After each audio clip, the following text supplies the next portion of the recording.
نعم. من يهده الله فلا مضل له ومن يضلله فلا هادي له وأشهد أن لا إله إلا الله وحده لا شريك له وأشهد أن محمدا عبده ورسوله. يا أيها الذين آمنوا اتقوا الله حق تقاته ولا تموتن إلا وأنتم مسلمون. يا أيها الناس اتقوا ربكم الذي خلقكم من نفس واحدة وخلق منها زوجها وبث منهما رجالا كثيرا ونساء واتقوا الله الذي تساءلون به والأرحام إن الله كان عليكم رقيبا. يا أيها الذين آمنوا اتقوا الله وقولوا قولا سديدا يصلح لكم أعمالكم ويغفر لكم ذنوبكم ومن يطع الله ورسوله فقد فاز فوزا عظيما. أما بعد فإن خير الحديث كتاب الله وخير الهدي هدي محمد صلى الله عليه وسلم وشر الأمور محدثاتها وكل محدثة بدعة وكل بدعة ضلالة وكل ضلالة في النار. أعوذ بالله من الشيطان الرجيم. بسم الله الرحمن الرحيم. يثبت الله الذين آمنوا بالقول الثابت في الحياة الدنيا وفي الآخرة ويضل الله الظالمين ويفعل الله ما يشاء. মহান আল্লাহর সমস্ত প্রশংসা যে আল্লাহ পাক রব্বুল আলামিন আমাদেরকে সৃষ্টি করেছেন, আমাদেরকে দুনিয়ায় নির্ধারিত সময় দান করেছেন এবং তারপরে আল্লাহ আমাদের জন্য মওত লিখে রেখেছেন। সেই আল্লাহরই সমস্ত প্রশংসা যিনি আমাদের জন্য কবরের জীবন প্রত্যেকের ভাগ্যে লিখেছেন। সেই আল্লাহরই যাবতীয় প্রশংসা যিনি তারপরে আমাদেরকে বিচার দিবসে ওঠাবেন এবং প্রত্যেকে তার সামনে জবাবদেহি করতে হবে। দরুদ ও সালাম নাযিল হোক প্রিয় নবী মুহাম্মদুর রাসূলুল্লাহ সাল্লাল্লাহু আলাইহি ওয়াসাল্লামের প্রতি, যিনি আল্লাহর রাসূল, শেষ রাসূল, তাকেও এই কবরে চলে যেতে হয়েছে। গত মাসে আলোচনা করেছিলাম মওত সম্পর্কে এবং সেই আলোচনায় যদিও চেষ্টা করেছিলাম যে মওতের সাথে কবরকে সেরে দেওয়া যায়, কিন্তু 1 ঘন্টায় সেই আলোচনা মওত সম্পর্কেই শেষ করা যায়নি। সুতরাং কবরের বিষয়টি বাকি রয়েছিল, সেই সম্পর্কে আজকে আপনাদের সামনে আলোচনা করব। এই কবরের জীবন এই সম্পর্কে আপনারা মধুর সুরে অনেক কথাই শুনেছেন, তবে আজকে মধুর সুরে শুনতে পাবেন না, কারণ তাতে আমি অভ্যস্ত নই। তবে কবর জীবন সম্পর্কে কোরআন এবং হাদিসে আল্লাহ পাক রব্বুল আলামিন কি বলেছেন, তাঁর রাসূল সাল্লাল্লাহু আলাইহি সাল্লাম কি বলেছেন এবং কবরে আমাদের কি হবে, কি অবস্থার সম্মুখীন হব এবং কবরের আযাব হওয়ার কারণগুলি কি এবং কবরের আযাব সম্পর্কে যারা সন্দিহান বা সংশয় রয়েছে তাদের খণ্ডন, এই কয়েকটি দিক নিয়ে আলোচনা করব ইনশাআল্লাহ তাআলা। আল্লাহ যেন আমাদেরকে ভালো কথা বলার তৌফিক দান করেন এবং আল্লাহ এবং রসুলের কথার উপর আমল করার জন্য তৌফিক দান করেন। আমিন ইয়া রাব্বাল আলামিন। আল্লাহ পাক রব্বুল আলামিন কোরআনুল কারীমে এই কবরের আযাবের কথা উল্লেখ করেছেন। সাহাবায়ে কেরামরা একটি আয়াত সম্পর্কে, যে আয়াতটি সূরা ইব্রাহিমে রয়েছে, আয়াত নম্বর 27, সে সম্পর্কে বারা বিন আযিব রাদিয়াল্লাহু তাআলা আনহু কবরের আযাবের, কবরের জীবনের বিস্তারিত হাদিস তিনি বর্ণনা করেছেন এবং সেই হাদিসে তিনি উল্লেখ করেছেন যে, তাছাড়া অন্যান্য সাহাবায়ে কেরামরা উল্লেখ করেছেন যে এই আয়াতটি নাযালাত ফি আযাবিল কবরে, কবরের আযাব সম্পর্কে বা কবরের পরীক্ষা সম্পর্কে, কবরের জীবন সম্পর্কে এই আয়াত নাযিল হয়েছে। আল্লাহ পাক সে আয়াতে ইরশাদ করেছেন, ইউসাব্বিতুল্লাহুল্লাযীনা আমানু বিল কওলিস সাবিত ফিল হায়াতিদ দুনিয়া ওয়া ফিল আখিরাহ। মুমিনদেরকে আল্লাহ পাক রব্বুল আলামিন অটল রাখবেন। আল্লাহ পাক মুমিনদেরকে অটল রাখবেন ফিল হায়াতিদ দুনিয়া, পৃথিবীতেও, দুনিয়াতেও, এবং অফিল আখিরা, আখিরাতে, পরকালেও, অর্থাৎ কবরের জীবনেও। আর এর আগে আমরা একটা সিলসিলা শুরু করেছিলাম, সিরিজ, যে আখিরাতের সিলসিলা, এবং এ সম্পর্কে প্রায় 15-র বেশি স্তর সম্পর্কে উল্লেখ করেছিলাম। আমাদের উদ্দেশ্য হচ্ছে সেই বিষয়গুলি এক একটি করে আলোচনা করা। তার মধ্যে কয়েকটি বিষয় নিয়ে আলোচনা হয়ে গেছে, আর বাকি বিষয়গুলি ইনশাআল্লাহ তাআলা ধীরে ধীরে সবগুলি এখানে ইনশাআল্লাহ মঙ্গলবারই আলোচনা হবে। তো আখিরাতের প্রতি ঈমানের একটি বিষয় হচ্ছে কবরের জীবন। কবরের জীবন সম্পর্কে আল্লাহ পাক যা বলেছেন, তাঁর রাসূল সাল্লাল্লাহু আলাইহি ওয়াসাল্লাম যা বলেছেন, তার প্রতি ঈমান নিয়ে আসা, বিশ্বাস করা হচ্ছে পরকালের প্রতি ঈমানের অন্তর্ভুক্ত। ঈমানের যে 6টি খুঁটি, 6টি স্তম্ভ রয়েছে, তার কত নম্বর বলুন তো দেখি? পরকালের প্রতি ঈমান কত নম্বর? কত নম্বর? 5ম নম্বর। পঞ্চম খুঁটি হচ্ছে আখিরাতের প্রতি ঈমান, পরকালের প্রতি ঈমান। তো পরকালের প্রতি ঈমানের অন্তর্ভুক্ত হচ্ছে কবরের জীবন সম্পর্কে আল্লাহ বা তাঁর রাসূল সাল্লাল্লাহু আলাইহি ওয়াসাল্লাম যা কিছু বলেছেন, যা কিছু আমাদেরকে জানিয়েছেন, সে সম্পর্কে আমাদের দৃঢ় বিশ্বাস থাকা। এই ঈমানে যদি সামান্যতম দুর্বলতা থাকে তাহলে আমাদের ঈমান থাকবে না, আমরা ঈমান হারিয়ে ফেলব, এবং যেই ব্যক্তির এই অবস্থা হবে সে মুসলিম বলে গণ্য হবে না। তো এই কবরের জীবন সম্পর্কে আল্লাহ পাক রব্বুল আলামিন বলছেন যে আল্লাহ পাক মুমিনদেরকে অটল রাখেন বিল কাউলিস সাবিত, ইউসাব্বিতুল্লাহুল্লাযিনা আমানু বিল কাউলিস সাবিত, অটল রাখেন দুনিয়াতে এবং আখিরাতে। কিন্তু কি দ্বারা অটল রাখেন? বিল কাউলিস সাবিত, অটল বাণী দ্বারা বা দৃঢ় বাণী দ্বারা। এই দৃঢ় বাণী কি সে সম্পর্কে নবী করিম সাল্লাল্লাহু আলাইহি ওয়াসাল্লামের হাদিসে রয়েছে যে কবরে যে প্রশ্নগুলি হবে মুনকার এবং নাকিরের, সেই প্রশ্নের উত্তর দেওয়া, মুমিনরা সেই প্রশ্নগুলির উত্তর দিতে পারবে। পক্ষান্তরে মুনাফিক, কাফের, মুশরিক তারা এর উত্তর দিতে পারবে না। তো কবরের আযাব বা কবরের জীবন সম্পর্কে প্রথম যে বিষয়টি নিয়ে আলোচনা করব তা হচ্ছে কবরের জীবনে একটি বিষয় ঘটবে, তাকে হাদিসের ভাষায় বলা হয়েছে ফিতনাতুল কবর। ফিতনাতুল কবর, ফিতনা মানে আমরা বুঝি ফিতনা মানে ঝগড়া বিবাদ, এগুলিকে আমরা ফিতনা বুঝি। আসলে ফিতনা মানে পরীক্ষা।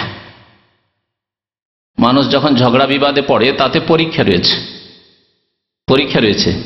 সে ঝামেলা মুক্ত হওয়ার চেষ্টা করছে না ঝামেলায় যুক্ত হওয়ার চেষ্টা করছে, ঝামেলায় পড়ছে না ঝামেলা থেকে বাঁচার চেষ্টা করছে, ইত্যাদি। এতে পরীক্ষা রয়েছে।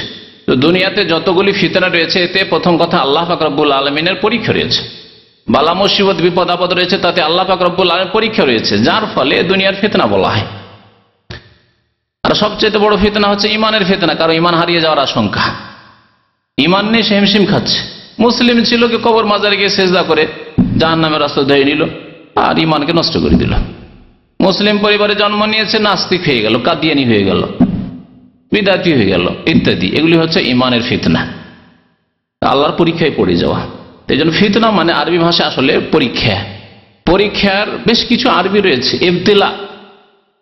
ইবতিলা, বালা, ওইখান থেকে আমরা বালা বলি, বালা মুসিবত বলি না। বালা মানে আসলে পরীক্ষা। আল্লাহ বলছেন ওয়াবালাওনাহুম বিল হাসানাত ওয়াস সাইয়্যাত, আমি ভালো মন্দ দিয়ে তাদের পরীক্ষা করে থাকি। মানে বালা মানে পরীক্ষা।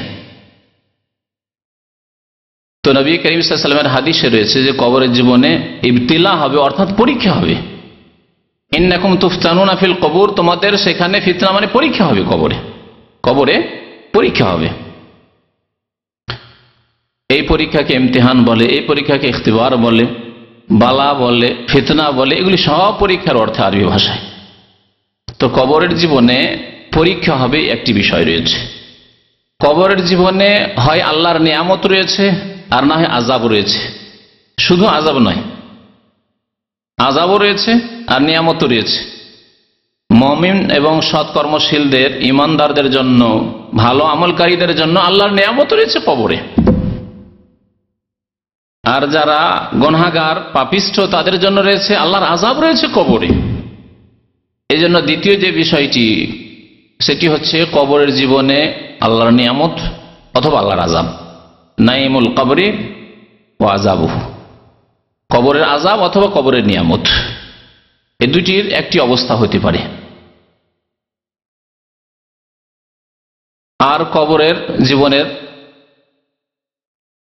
জীবনে যে আযাবগুলি হবে, কেন আযাব হবে, তো একটি করে আলোচনা শুরু করি। কবরের ফিতনা, এই কবর আযাব সম্পর্কে বেশ কিছু হাদিস উল্লেখ করেছি। কবরের জীবনে আযাব যে হবে, আযাবের দুটি ধরন রয়েছে। একটি আযাব হচ্ছে স্থায়ী আযাব, স্থায়ী আযাব, চিরকাল আযাব হয়ে থাকবে। এক শ্রেণীর মানুষ রয়েছে যাদের কবরে চিরকাল আযাব, যেই দিন থেকে কবরে পৌঁছিল মরার পরে কিয়ামত পর্যন্ত, সিংহায় ফুৎকার দেওয়া পর্যন্ত আর কবর ফেটে ওঠা পর্যন্ত কবরের আযাব হতে থাকবে, আযাবে দাইম।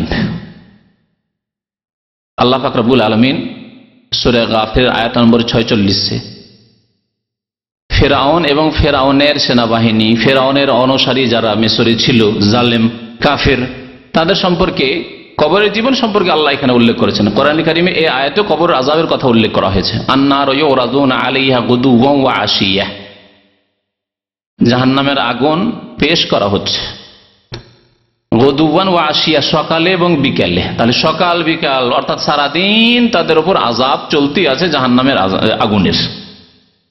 ওয়ায়াউমা তাকুমুস সাআত, এবং কিয়ামত যেই দিন কায়েম হবে সেই দিনও তাদের জন্য জাহান্নামের আযাব রয়েছে।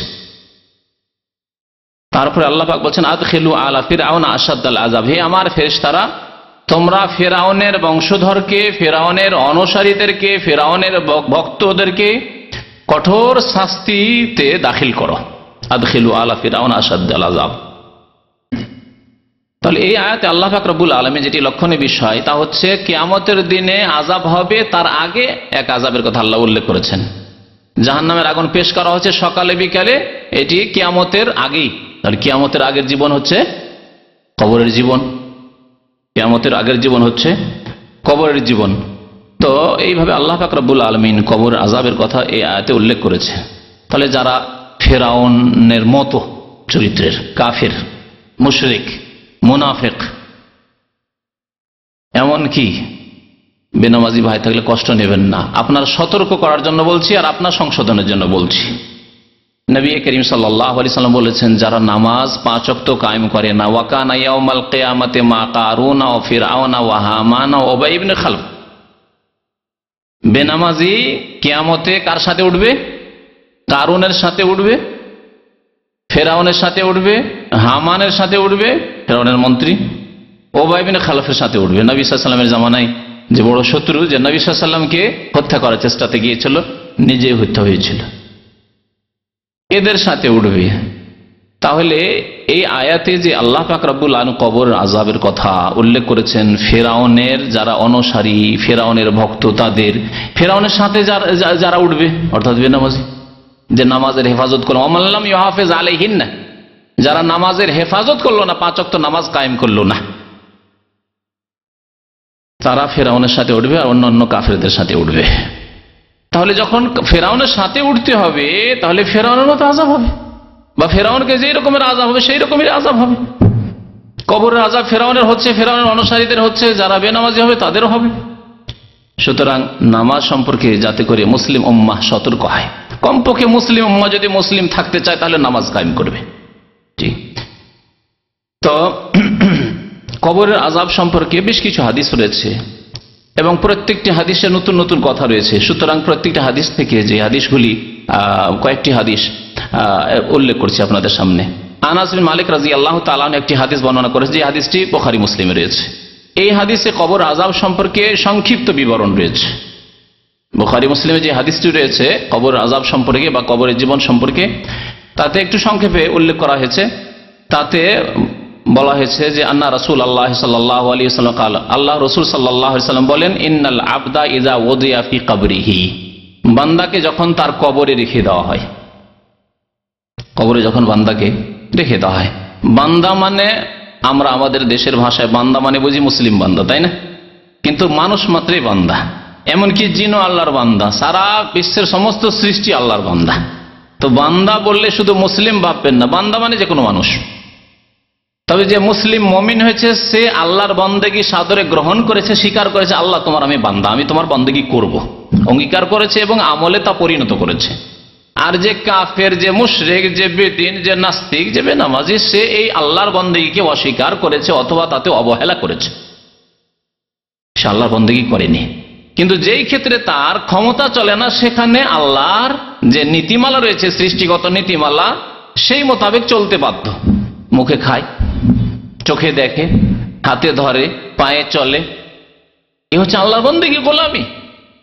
কারণ এই ক্ষেত্রে সে পেরে ওঠে না, আল্লাহ পাক যেভাবে সৃষ্টি করেছেন সেইভাবে তাকে চলতে হচ্ছে।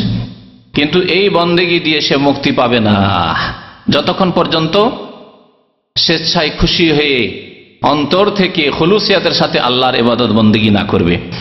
তো নবী করিম সাল্লাল্লাহু আলাইহি ওয়াসাল্লাম বলছেন, বান্দাকে যখন তার কবরে রেখে দেওয়া হয়, ওয়াতাওয়াল্লা আনহু আসহাবহু, সাথী সঙ্গীরা জানাজার নামাজ পড়ে দাফন করে মাটি দিয়ে ফিরতে লাগে। যতই আপনজন হোক না কেন, মাটি দেওয়ার পরে সেখান থেকে ফিরবেন। যদি বিদাতিদের মতো কিছুদিন বসেও থাকেন, বিদাতিরা কিছুদিন ওখানে তামু টাবু লাগিয়ে, বেশ কিছু বিদাতি রয়েছে, বিভিন্ন দেশে রয়েছে, এরকম খবর আমরা পাই। তবে জরুরি নয় যে এই বিদাত সব এলাকায় থাকবে আর প্রত্যেক বিদাতিদের মধ্যে থাকবে। হয়তো আপনার এলাকার বিদাতিতে নাই, কিন্তু অন্যান্য এলাকার বিদাতিরা এইসব কাজ করে, তামু টাবু লাগিয়ে কোরআন খানি করতে থাকে। 1 সপ্তাহ, 2 সপ্তাহ, 10 দিন কোরআন খানি করতে থাকে আর 24 ঘন্টা ওই কবরের কাছে অবস্থান করে। এরকম কিছু বিদাত রয়েছে মুসলিম সমাজে।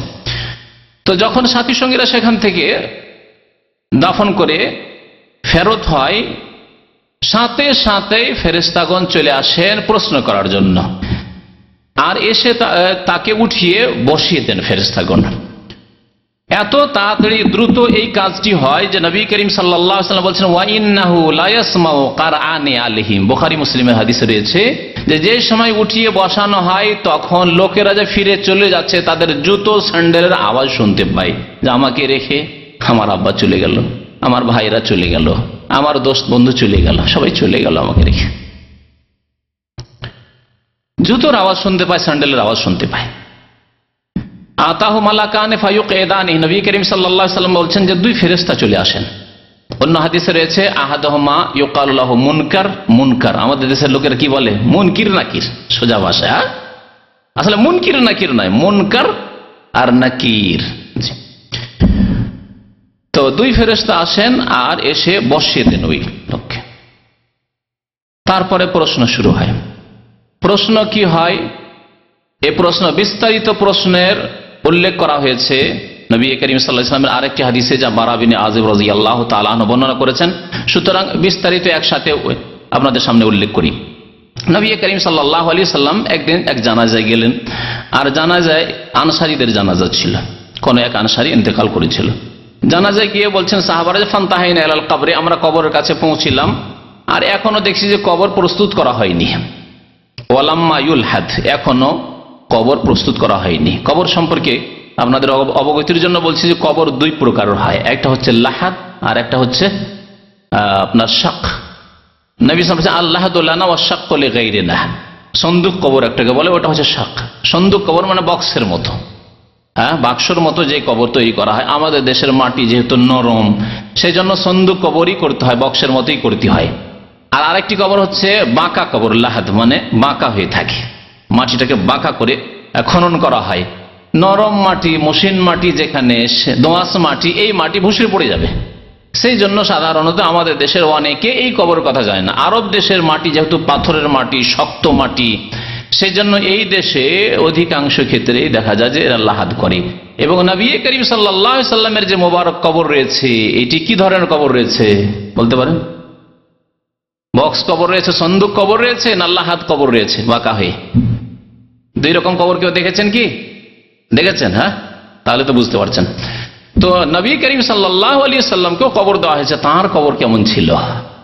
নবী করিম সাল্লাল্লাহু আলাইহি ওয়াসাল্লাম একটি হাদিসে ইরশাদ করেছেন, আল্লাহাদুল্লানা, লাহাদ মানে বগলি কবর, আমাদের দেশীয় ভাষায় বলে বগলি কবর হবে, কাত হয়ে হয়তো সেই জন্য বগলি কবর বলে। বগলি কবর হবে আমাদের জন্য, আমাদের জন্য বলেছেন নবী সাল্লাল্লাহু আলাইহি ওয়াসাল্লাম। সাহাবায়ে কেরাম সেখান থেকে বলেছে যে নবী সাল্লাল্লাহু আলাইহি ওয়াসাল্লামের কবর লাহাদ করতে হবে, কারণ নবী করিম সাল্লাল্লাহু আলাইহি ওয়াসাল্লাম বলেছেন আল্লাহাদুল্লানা, আমার জন্য মানে আমাদের জন্য। নবী সাল্লাল্লাহু আলাইহি ওয়াসাল্লাম এই কবরকে বেশি পছন্দ করেছেন। ওয়াশাক করলে গায়রানা, অন্যরা শাক করবে, সন্দুক কবর করবে, যার যেটা সুবিধা হবে। এখনো কবর খনন করা হয়নি। ফাজালাসা রাসূলুল্লাহ সাল্লাল্লাহু আলাইহি ওয়াসাল্লাম জালাসনা, হলো আমরাও বসে গেলাম, রাসূলুল্লাহ সাল্লাল্লাহু আলাইহি ওয়াসাল্লাম বসে গেলেন, তখন আমরাও বসে গেলাম। নবী করিম সাল্লাল্লাহু আলাইহি ওয়াসাল্লামের সাথে এই আদবের খেয়াল রাখতেন সাহাবায়ে কেরাম, যেখানে রাসূলুল্লাহ সাল্লাল্লাহু আলাইহি ওয়াসাল্লাম বসলেন তখন বসতেন, নবী সাল্লাল্লাহু আলাইহি ওয়াসাল্লাম বসেননি, তারা বসতেন। কিন্তু নবী করিম সাল্লাল্লাহু আলাইহি ওয়াসাল্লাম আগে থেকে বসে আছেন, সাহাবায়ে কেরাম, নবী সাল্লাল্লাহু আলাইহি ওয়াসাল্লাম হাজির হয়েছেন আর উঠে সবাই দাঁড়িয়ে গেলেন, যেটা আজকাল নেতাদের সাথে করা হয়, বিদাতি পীরদের সাথে করা হয়। এই তরিকা ইসলামে ছিল না। নবী করিম সাল্লাল্লাহু আলাইহি ওয়াসাল্লাম এটাকে পছন্দ করতেন না, তাই সাহাবারা দেখে দাঁড়াতেন না, বসেই থাকতেন। সালাম করলেও বসেই করতেন, দাঁড়াতেন না। কান আলা রউসিনা আত-তায়র, এমন ভাবে আমরা বসে গেলাম যে মনে হচ্ছে আমাদের মাথার উপর পাখি বসে গেছে। কি উদ্দেশ্য? অর্থাৎ বড় শান্ত হয়ে বসে গেলাম, কেউ নড়াচড়া করে না। নবী করিম সাল্লাল্লাহু আলাইহি সাল্লাম যেন একটু চিন্তিত, হাতে একটা খড়ি রয়েছে, খড়ি নিয়ে যেন জমিনে একটু মানে চিন্তায় আছেন তিনি। ফারাফা রাস, হঠাৎ করে নবী করিম সাল্লাল্লাহু আলাইহি সাল্লাম মাথা উঠালেন লোকদেরকে সম্বোধন করার জন্য। বলেন, ইস্তাইযু বিল্লাহি মিন আযাবিল কবরি, তোমরা কবরের আযাব থেকে আল্লাহর কাছে পানাহ চাও, আশ্রয় কামনা করো। নবী করিম সাল্লাল্লাহু আলাইহি সাল্লামের এই আদেশ, এই মর্মে এই কথাটিও বলে দেওয়া ভালো যে নবী করিম সাল্লাল্লাহু আলাইহি সাল্লামের একটি শিক্ষা হচ্ছে যে তোমরা বেশি বেশি কবরের আযাব থেকে আল্লাহর আশ্রয় কামনা করো। বারবার করে নবী করিম সাল্লাল্লাহু আলাইহি সাল্লাম আপনজনদেরকে, সাহাবায়ে কেরামদেরকে এই তাকিদ করতেন, তালকিন করতেন, তো তোমরা আল্লাহর কাছে কবরের আযাব থেকে, কবরের জীবনের কষ্ট থেকে পানাহ চাও, আশ্রয় গ্রহণ করো, আশ্রয় কামনা করো।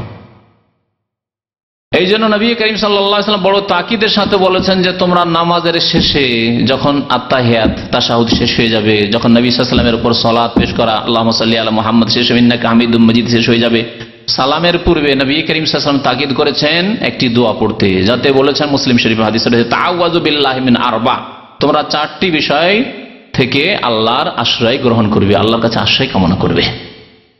তার মধ্যে একটি হচ্ছে তাআওয়াযু মিন আযাবিল কবরি, কবরের আযাব থেকে তোমরা আল্লাহর কাছে পানাহ চাইবে, আল্লাহর কাছে আশ্রয় কামনা করবে। নবী করিম সাল্লাল্লাহু আলাইহি ওয়াসাল্লাম এই কথাটি 3 বার বললেন বা 2 বার বললেন। সুম্মা কাল, তারপরে নবী সাল্লাল্লাহু আলাইহি ওয়াসাল্লাম কবরের জীবনের কথা বলতে লাগলেন, ইন্নাল আবদাল মুমিনা, মুমিন বান্দার অবস্থা কি হয়, আর কাফির, মুনাফিক আর বেদিন, বেনামাজির, গুনাহগারের অবস্থা কি হয়। তা বলছেন নবী করিম সাল্লাল্লাহু আলাইহি ওয়াসাল্লাম যে মুমিন বান্দা যখন ইন্তেকালের সময় চলে আসে, তখন ফেরেশতাগণ আসেন আর আসার পরে সুসংবাদ দেন ইত্যাদি। তারপরে যেহেতু মওতের অবস্থা উল্লেখ করতে গিয়ে এই অংশটুকু আমি বয়ান করেছি, সেজন্য এখানে শুধু কবরের জীবন থেকে আমি শুরু করছি। যখন মাইয়াতকে দাফন করা হয়ে গেল, নবী করিম সাল্লাল্লাহু আলাইহি ওয়াসাল্লাম বলছেন, ফাতুআদু রূহুহু ফি জাসাদিহি, তার দেহে তার আত্মাকে ফিরিয়ে দেওয়া হয়। আত্মা ইল্লিনে চলে গেছে, মুমিন বান্দার আত্মা গুনাহগারের সিজ্জিনে চলে গেছে, এই আত্মাকে ফিরিয়ে দেওয়া হয়, নবী করিম সাল্লাল্লাহু আলাইহি ওয়াসাল্লাম বলেছেন। মনে রাখবে যে এই হচ্ছে বারজাখী, পরলৌকিক জীবন, পরলৌকিক জীবন। দুনিয়ার জীবনে আমরা অনেক কিছুই বুঝতে পারি না। মায়ের পেটে বাচ্চা আছে, যদি মেডিকেল সায়েন্স আজকাল এ উন্নতি না করতো, তাহলে অনেক কথায় আমরা কিছুই জানতে পারতাম না। নবী করিম সাল্লাল্লাহু আলাইহি ওয়াসাল্লাম বলেছেন যে পেটে বাচ্চা থাকে, আত্মা দেওয়া হয় কতদিন পরে? 4 মাস পরে, 120 দিনে, 120 দিনে রূহ দেওয়া হয়, আত্মা দেওয়া হয়। তাই নবী করিম সাল্লাল্লাহু আলাইহি ওয়াসাল্লাম থেকে এই সম্পর্কে জানলাম, না হলে আর জানার কোনো উপায় নেই। তারপর মেডিকেল সায়েন্স যখন উন্নতি করলো, তখন আপনার আল্ট্রাসাউন্ডে আপনি বুঝতে পারছেন কি অবস্থায় বাচ্চা আছে, আর কিভাবে আহার পাচ্ছে ইত্যাদি, এসব কথাবার্তা জানলেন। ভালো অবস্থায় আছে না মন্দ অবস্থায় আছে, অনেক কিছু জানতে পারছেন যখন তার একটা পর্যায়ে পৌঁছে যাচ্ছে। তো পেটের বাচ্চার অবস্থা যখন আমরা অনেক কিছু এই দুনিয়ায় থেকে বুঝতে পারছি না, সামনে এটা আপনার স্ত্রীকে দেখে আপনি বুঝতে পারছেন না যে পেটে আমার বাচ্চা জীবিত আছে, সুস্থ আছে না অসুস্থ আছে, সম্পূর্ণ আছে না অসম্পূর্ণ আছে, বুঝতে পারছেন না। তাহলে আপনি কবরের জীবনের কথা বুঝার চেষ্টা করবেন আর বলবেন যে আমরা তো বুঝতে পারছি না, আর সেই জন্য সন্দিহান হবেন, আর সেই জন্য কবরের কথা আপনি মনে করবেন যে না এইসব কথা শুধু না, খবরদার না। পরলৌকিক জীবন রূহ ফিরিয়ে দেওয়া হয়। কেমন করে ফিরিয়ে দেওয়া হয়? আপনি কবর খুলে বসে থাকলে আপনি দেখতে পাবেন না, কারণ এই চোখ হচ্ছে পার্থিব চোখ, দুনিয়ার চক্ষু। এই দুনিয়ার চক্ষু দিয়ে আখিরাতের বিষয়কে, বারজাখের বিষয়কে, পরলৌকিক জীবনের কোনো কিছুকে আপনি অবলোকন করতে পারেন না, দেখতে পারেন না। নবী করিম সাল্লাল্লাহু আলাইহি ওয়াসাল্লাম বলছেন যে ফায়াতিহি মালাকানে, 2 ফেরেশতা আসবেন, ফায়ুজলিসান, বসিয়ে দেবেন, ফায়াকুলান লাহু, এখন প্রশ্ন শুরু হবে। একে বলা হচ্ছে ফিতনাতুল কবর, কবরের পরীক্ষা। এই কবরে 3টি প্রশ্নের মাধ্যমে পরীক্ষা হবে। এই কবরের প্রশ্নপত্র হচ্ছে মাত্র 3টি প্রশ্ন, তাতে মাত্র 3টি প্রশ্ন। আখিরাতে বিস্তারিত সারা জীবন সম্পর্কে উত্তর দিতে হবে। আর প্রথম প্রশ্ন হবে আখিরাতে বিচার দিবসে, হাসরের ময়দানে গিয়ে নামাজ সম্পর্কে, সালাত সম্পর্কে। এটা হিসাবের ক্ষেত্রে। আর বিচার যখন হবে, বিচার হওয়ার ক্ষেত্রে খুন সম্পর্কে আল্লাহ পাক রব্বুল আলামিন প্রথম বিচার করবেন, এটা হাদিসে রয়েছে। তো নবী করিম সাল্লাল্লাহু আলাইহি ওয়াসাল্লাম বলছেন যে পরীক্ষা শুরু হবে, এখন মুনকার নাকির পরীক্ষা নেবে, জিজ্ঞাসা করে মান রাব্বুকা, তোমার প্রতিপালক কে ছিল, তুমি কার ইবাদতবন্দি করতে, তোমার পালনকর্তা কে ছিল। ফায়াকুল, মুমিন বান্দা যেহেতু সে বলবে রব্বি আল্লাহ, আমার রব আল্লাহ, আমার প্রতিপালক আল্লাহ পাক। ফায়াকুলান লাহু, দুই ফেরেশতা বলবেন মা দিনুকা, আপনার দিন কি ছিল, আপনার ধর্ম কি ছিল, আপনি কোন ধর্মের অনুসারী ছিলেন। ফায়াকুল, সে বলবে দ্বীনুল ইসলাম, আমার দিন ছিল, ধর্ম ছিল ইসলাম, আর ইসলাম ছাড়া অন্য কোন দিন আল্লাহ কবুল করবেন না। সুতরাং এই প্রান্ত ধারণা এক শ্রেণীর জানার শিক্ষিত লোকেরা, স্কুল কলেজ ইউনিভার্সিটির শিক্ষিত লোকদের এই দূর করতে হবে, এটি হচ্ছে কুফরি মতবাদ। বলছে যে কোনো ধর্মের উপর যদি সৎ থাকে তো কেন আল্লাহ কবুল করবেন না। আরে কেন কবুল করবেন না, আপনার যুক্তিতে না, আল্লাহ পাক রব্বুল আলামিন আল্লাহ বলছেন ইন্নাদ-দীন ইনদাল্লাহিল ইসলাম, আল্লাহর মনোনীত দিন, স্বীকৃত দিন হচ্ছে ইসলাম। আল্লাহ পাক বলছেন ওমান ইয়াবতাগি গায়রাল ইসলামি দীনান ফালা ইউকবালা মিন, যে ব্যক্তি ইসলাম ছাড়া অন্য কোন জীবন বিধান সন্ধান করবে এবং তার মাধ্যমে মুক্তি চাইবে, আল্লাহ কখনো তা গ্রহণ করবেন না। ওয়া হুয়া ফিল আখিরাতি মিনাল খাসিরিন, এবং পরকালে সে ক্ষতিগ্রস্তদের অন্তর্ভুক্ত হবে। আমি একটা পার্থিব উদাহরণ দিয়ে বুঝাই, কারণ পার্থিব উদাহরণ দিলে মানুষ বেশি বুঝতে পারে। বাংলাদেশে ৭১-এর পরে যে আইন আছে, সংবিধান আছে না, সংবিধান আছে। যদি আজকাল কিছু লোকেরা বলে যে না এই নতুন সংবিধান আমরা মানি না, এখন আমরা মানবো ওই পাকিস্তানি যুগের ওই ৪৭-এর সংবিধান মানবো, পাকিস্তানের যে সংবিধান ছিল, অথবা তার আগে ইংরেজের কেউ, আবার ইংরেজপন্থীরা কেউ যদি থাকে বাংলাদেশে, তারপর আমরা ওই ইংরেজদের আইন মানবো। বা যদি কিছু আর মুসলিম থাকে তার বলে যা ইসলামী রাষ্ট্র ছিল মোগলদের যুগে, আমি মোগলদের আইন মানবো, চলবে? কোনটা আইন মানতে হবে, কোন সংবিধান মানতে হবে?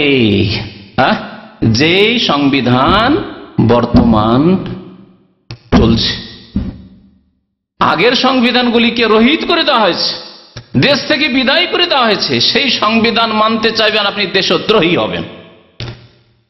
আল্লাহ পাক রব্বুল আলামিন যিনি জীবন বিধান নাজেল করেছেন, শরীয়ত নাজেল করেছেন, যিনি নাজেল করেছেন নূহ আলাইহিস সালামের উপর, যিনি নাজেল করে ইব্রাহিম আলাইহিস সালামের উপর, যিনি দিন নাজেল করেছেন মুসা আলাইহিস সালামের উপর, যিনি দিন নাজেল করেছেন ঈসা আলাইহিস সালামের উপর, যিনি দিন নাজেল করেন মুহাম্মদুর রাসূলুল্লাহ সাল্লাল্লাহু আলাইহি ওয়াসাল্লামের উপর, তিনি ঘোষণা করে দিয়েছেন যে আগের বিধানগুলি আমি রহিত করে দিলাম,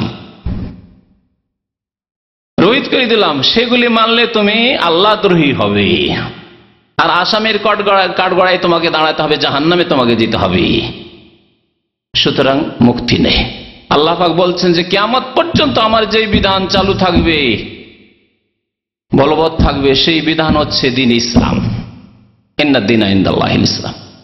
প্রিয় নবী মুহাম্মদ রাসূলুল্লাহ সাল্লাল্লাহু আলাইহি ওয়াসাল্লাম তাই বলেছেন, ওয়াল্লাহি, আল্লাহর কসম করে বলছি, সহিহ মুসলিমের হাদিস, আল্লাহর কসম করে বলছি, লা ইয়াসমাউ বি, আমার সম্পর্কে শুনলো ইহুদিয়ুন আও নাসরানী, অথবা খ্রিস্টান, অথবা আর কোন জাতির লোক যদি শুনতে পায় যে মুহাম্মদুর রাসূলুল্লাহ সাল্লাল্লাহু আলাইহি ওয়াসাল্লাম শেষ রাসূল হয়ে এসেছেন, সুম্মা লা ইউমিনু বি, শোনা সত্ত্বেও সে ঈমান নিয়ে আসলো না, কালিমা লা ইলাহা ইল্লাল্লাহ মুহাম্মাদুর রাসূলুল্লাহ পড়লো না, ইল্লা কানা মিন আহলিন নার, তাহলে সে জাহান্নামী হবে।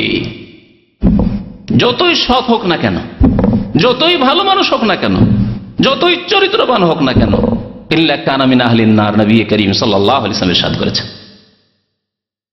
দ্বীন ইসলাম আল্লাহর মনোনীত দিন, কিয়ামত পর্যন্ত যা থাকবে। তো নবী করিম সাল্লাল্লাহু আলাইহি ওয়াসাল্লাম বলছেন যে জিজ্ঞাসা করা হবে দিন সম্পর্কে, তখন মুমিন জবাব দিবে দ্বীনুল ইসলাম। তারপরে জিজ্ঞাসা করা মা হাযার রাজুল আল্লাযী বুইসা ফীকুম, তিনি কে ছিলেন, তিনি কে ছিলেন যাকে তোমাদের কাছে পাঠানো হয়েছিল। মা হাযার রাজুল, আমাদের দেশের অনেক আলেমরা ওই হাজার রাজুল, এই ব্যক্তি, এতে থেকে ধরে নেয় যে নবী করিম সাল্লাল্লাহু আলাইহি ওয়াসাল্লাম কবরেও হাজির হয়ে যায়। কবর পূজারী একদল আছে বেরেলভী যারা, তারা বলে যে কবরেও নবী হাজির হয়ে যান। আরে আমাদের ওয়াজ মাহফিলে কেন হাজির হবেন না, আমাদের মিলাদ মাহফিলে কেন হাজির হবেন না, কবরেও তো হাজির। দেখুন মা হাজার রাজুল, ইনি কে? ফেরেশতাগণ বলছেন এই দিয়ে কি এটা প্রমাণ হয়? কখনো প্রমাণ হয় না। দেখেন দুনিয়ার ক্ষেত্রে আমরা যদি কোনো আলোচিত ব্যক্তি হয়, তার সম্পর্কে ওনার সম্পর্কে, অথচ এখানে নেই, বা ইনি বলছেন, উনি বলছেন, যাই বলেন না কেন, আলোচিত ব্যক্তি, একটু আগে আলোচনা হয়েছে বা আপনার আলোচনার বিষয় এসেছে, অথবা এমন প্রখ্যাত ব্যক্তি, বিখ্যাত ব্যক্তি, সবাই জানে, দেশের মধ্যে একজন নেতা, এমন নেতা যাকে সবাই চেনে, মনে করেন আরে দেশটাকে তো বরবাদ করলো, এই লোকই বরবাদ করলো, অথচ আপনার ওখান থেকে 500 কিলোমিটার দূরে কোথায় আছে? আপনি সৌদি আরবে এই গল্প করছেন, এই যে লোকটা না, এই লোকে তো দেশটাকে ধ্বংস করলো, এই লোক কোথা থেকে আছে এখানে? নবী করিম সাল্লাল্লাহু আলাইহি সাল্লাম থেকে বেশি প্রখ্যাত ব্যক্তি, বিখ্যাত ব্যক্তি, মশহুর ব্যক্তি পৃথিবীতে আর কেউ হয়েছে না হবে? তার সম্পর্কে ফেরেশতাগণ বলেন, মা হাযার রাজুল আল্লাযী বুইসা ফীকুম, উনি কে যাকে তোমাদের কাছে পাঠানো হয়েছিল? প্রত্যেক মানুষের তখন হুঁশ হবে যে একমাত্র জিজ্ঞাসা করা হয়েছে আমাকে মুহাম্মদুর রাসূলুল্লাহ সাল্লাল্লাহু আলাইহি সাল্লাম সম্পর্কে। কিন্তু মুমিন উত্তর দিতে পারবে, কাফের হায় আফসোস করে উত্তর দিতে পারবে না, কারণ মুহাম্মদুর রাসূলুল্লাহ সাল্লাল্লাহু আলাইহি ওয়াসাল্লামের কালিমা পড়েননি। মুহাম্মদুর রাসূলুল্লাহ 5 ওয়াক্ত নামাজ মেরাজ থেকে নিয়ে এসেছেন, নামাজ পড়েননি। মুহাম্মদুর রাসূলুল্লাহ সাল্লাল্লাহু আলাইহি ওয়াসাল্লামের সুন্নাত আদর্শ মোতাবেক জীবনযাপন করেনি, সুতরাং জবাব দিতে পারবে না। তারপরে অনেকে আবার যারা এদের মতো বিদাতি না, যারা হাজির নাজির বলে নবীকে, ওদের মতো মুশরিক বিদাতি নয়, কিন্তু বিদাতি, ওরা আবার বলে যে নবীর ছবি পেশ করা হয়, এটাও কোনো হাদিসে নেই।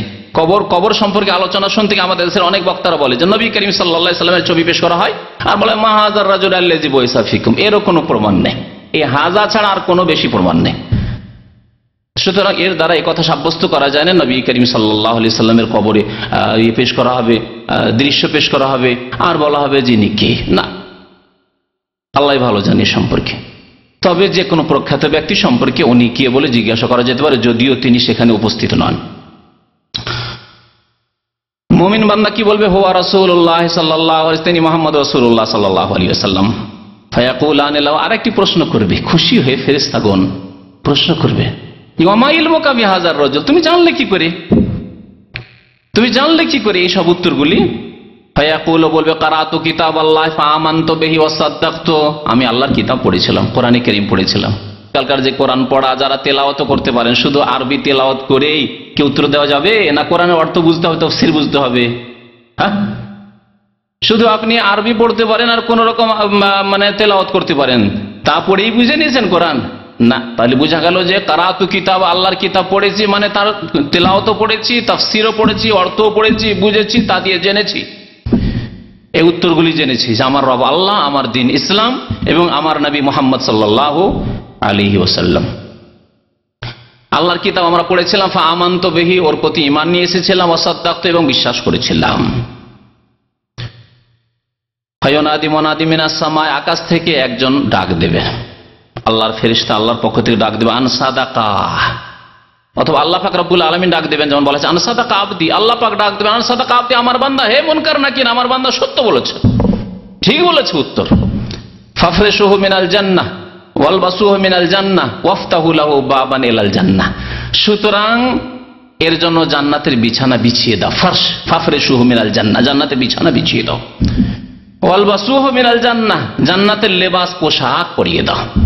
ওয়াফতাহু লাহু বাবান ইলাল জান্নাহ, এবং জান্নাতের দরজা খুলে দাও তার জন্য। আল্লাহু আকবার।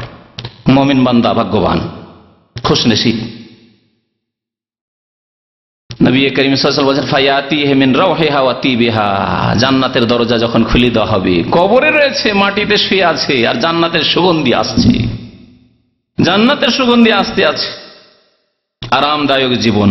ওয়ায়ুফাসসাহু লাহু ফি কবরিহি মাদ্দা বাসারিহি, এবং তার কবরকে এত প্রশস্ত করা হবে, যত দূর দৃষ্টি যাবে শুধু খোলা দেখবে। হ্যাঁ, 3.5 হাতের কবর, হ্যাঁ, আর চওড়া মাত্র হয়তো 1 হাত অথবা 1.5 হাত, কিন্তু যত দূর তাকাবে শুধু দেখতে পাবে, এত কোষারে এত প্রশস্ত করে দেওয়া আছে তার কবরকে, মুমিন বান্দার কবরকে। ওয়ায়ুফাসসাহু লাহু ফি কবরিহি মাদ্দা বাসারিহি ওয়া ইয়াতিহি রাসূলুন হাসানুল ওয়াজহি, একজন হঠাৎ করে একজন মানুষ এসে হাজির। এই প্রশ্নের উত্তর হয়েছে, আর একজন মানুষ এসে হাজির, খুবই সুন্দর দেখতে, হাসানুস সিয়াবের কাপড়ও খুব সুন্দর পরে আছে, তাইয়্যিবুররি, আর সুগন্ধি তার শরীর থেকে ছড়াচ্ছে। ফায়াকুল আবশির, সে এসে বলছে, বান্দা আব্দুল্লাহ, তোমার ইন্তেকাল হয়েছে, তুমি কবরে এসেছো, চিন্তা করিও না, কোনো চিন্তা নেই, আবশির, তোমার সুসংবাদ তোমার জন্য, বিল্লাযী ইয়াসুররুকা, তোমার জন্য এমন সুসংবাদ নিয়ে এসেছি যে তুমি খুশি হয়ে যাবে।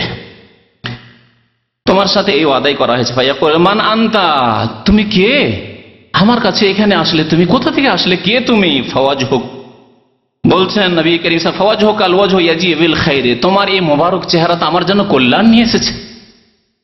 ভাগ্যবান আমি যে তোমার মতো লোক আমার সাথে দেখা করতে এসছে।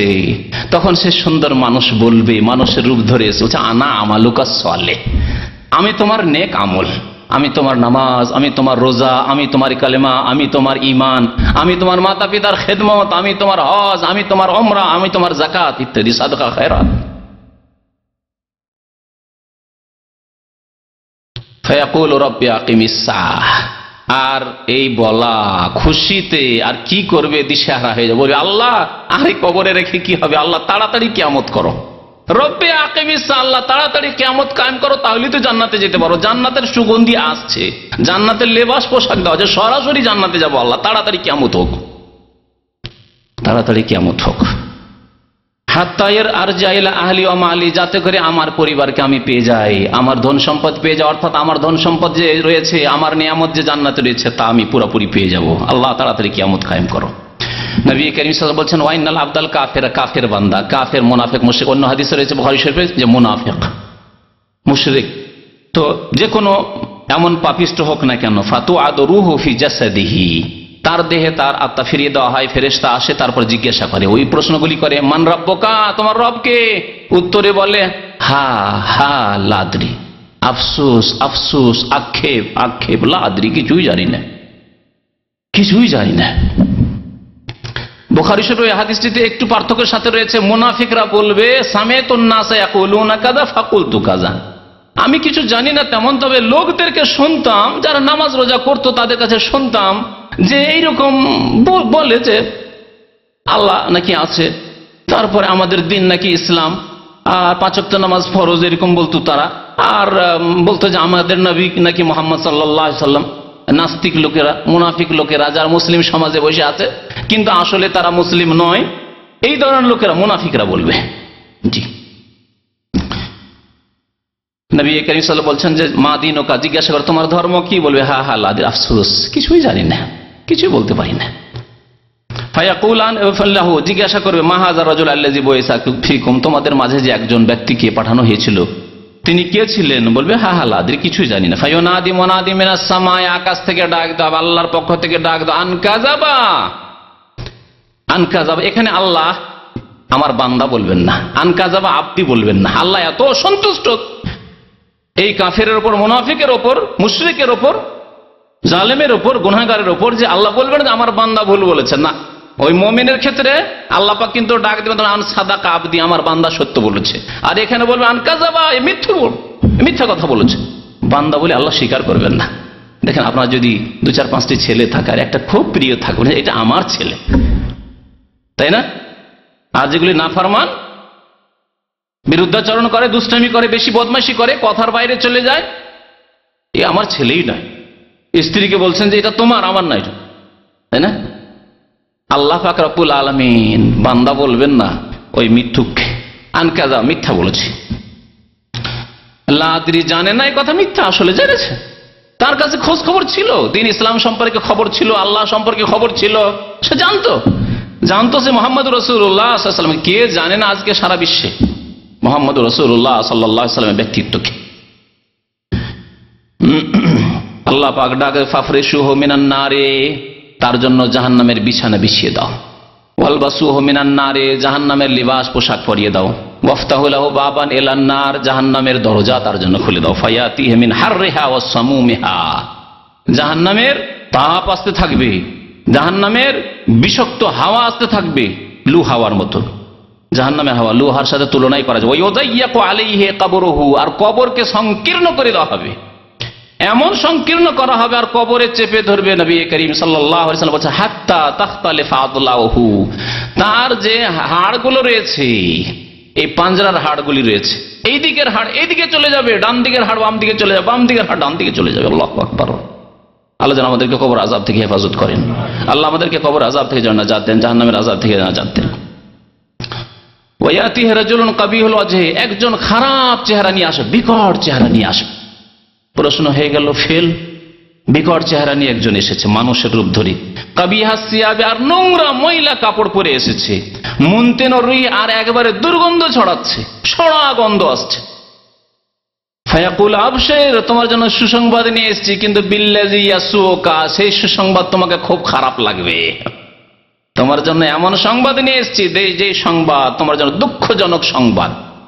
মানুষকে বেশি লাঞ্ছিত করার জন্য দুঃসংবাদকে সুসংবাদ বলা হয়। কাউকে মারতে চাইছেন আর বলছেন যে তোকে মজা দেখাবো, বলেন না? মজা আবার কিসের আছে? মজা তো নেই, কিন্তু বেশি লাঞ্ছিত করার জন্য। তো তাই আবশের তাকে বলা হবে। হাযা ইয়ামুকাল্লাযী কুনতা তুআদ, এই দিনের কথাই বলা হয়েছিল যে একদিন কবরে আসতে হবে, তোমাকে বলা হয়েছিল, নবী বলেছিলেন, কোরআন হাদিসে ছিল, আলেমদের কাছ থেকে শুনেছিলে যে একদিন কবরে আসতে হবে। ফায়াকুলু মান আনতা, জিজ্ঞাসা করবে সেই কাফের, মুনাফিক, পাপিষ্ট, গুনাহগার, মুশরিক, জিজ্ঞাসা করবে মান আনতা, তুমি কে? এত খারাপ চেহারা নিয়ে আমার সামনে এসেছো, আমাকে ভয় লাগে, কে তুমি?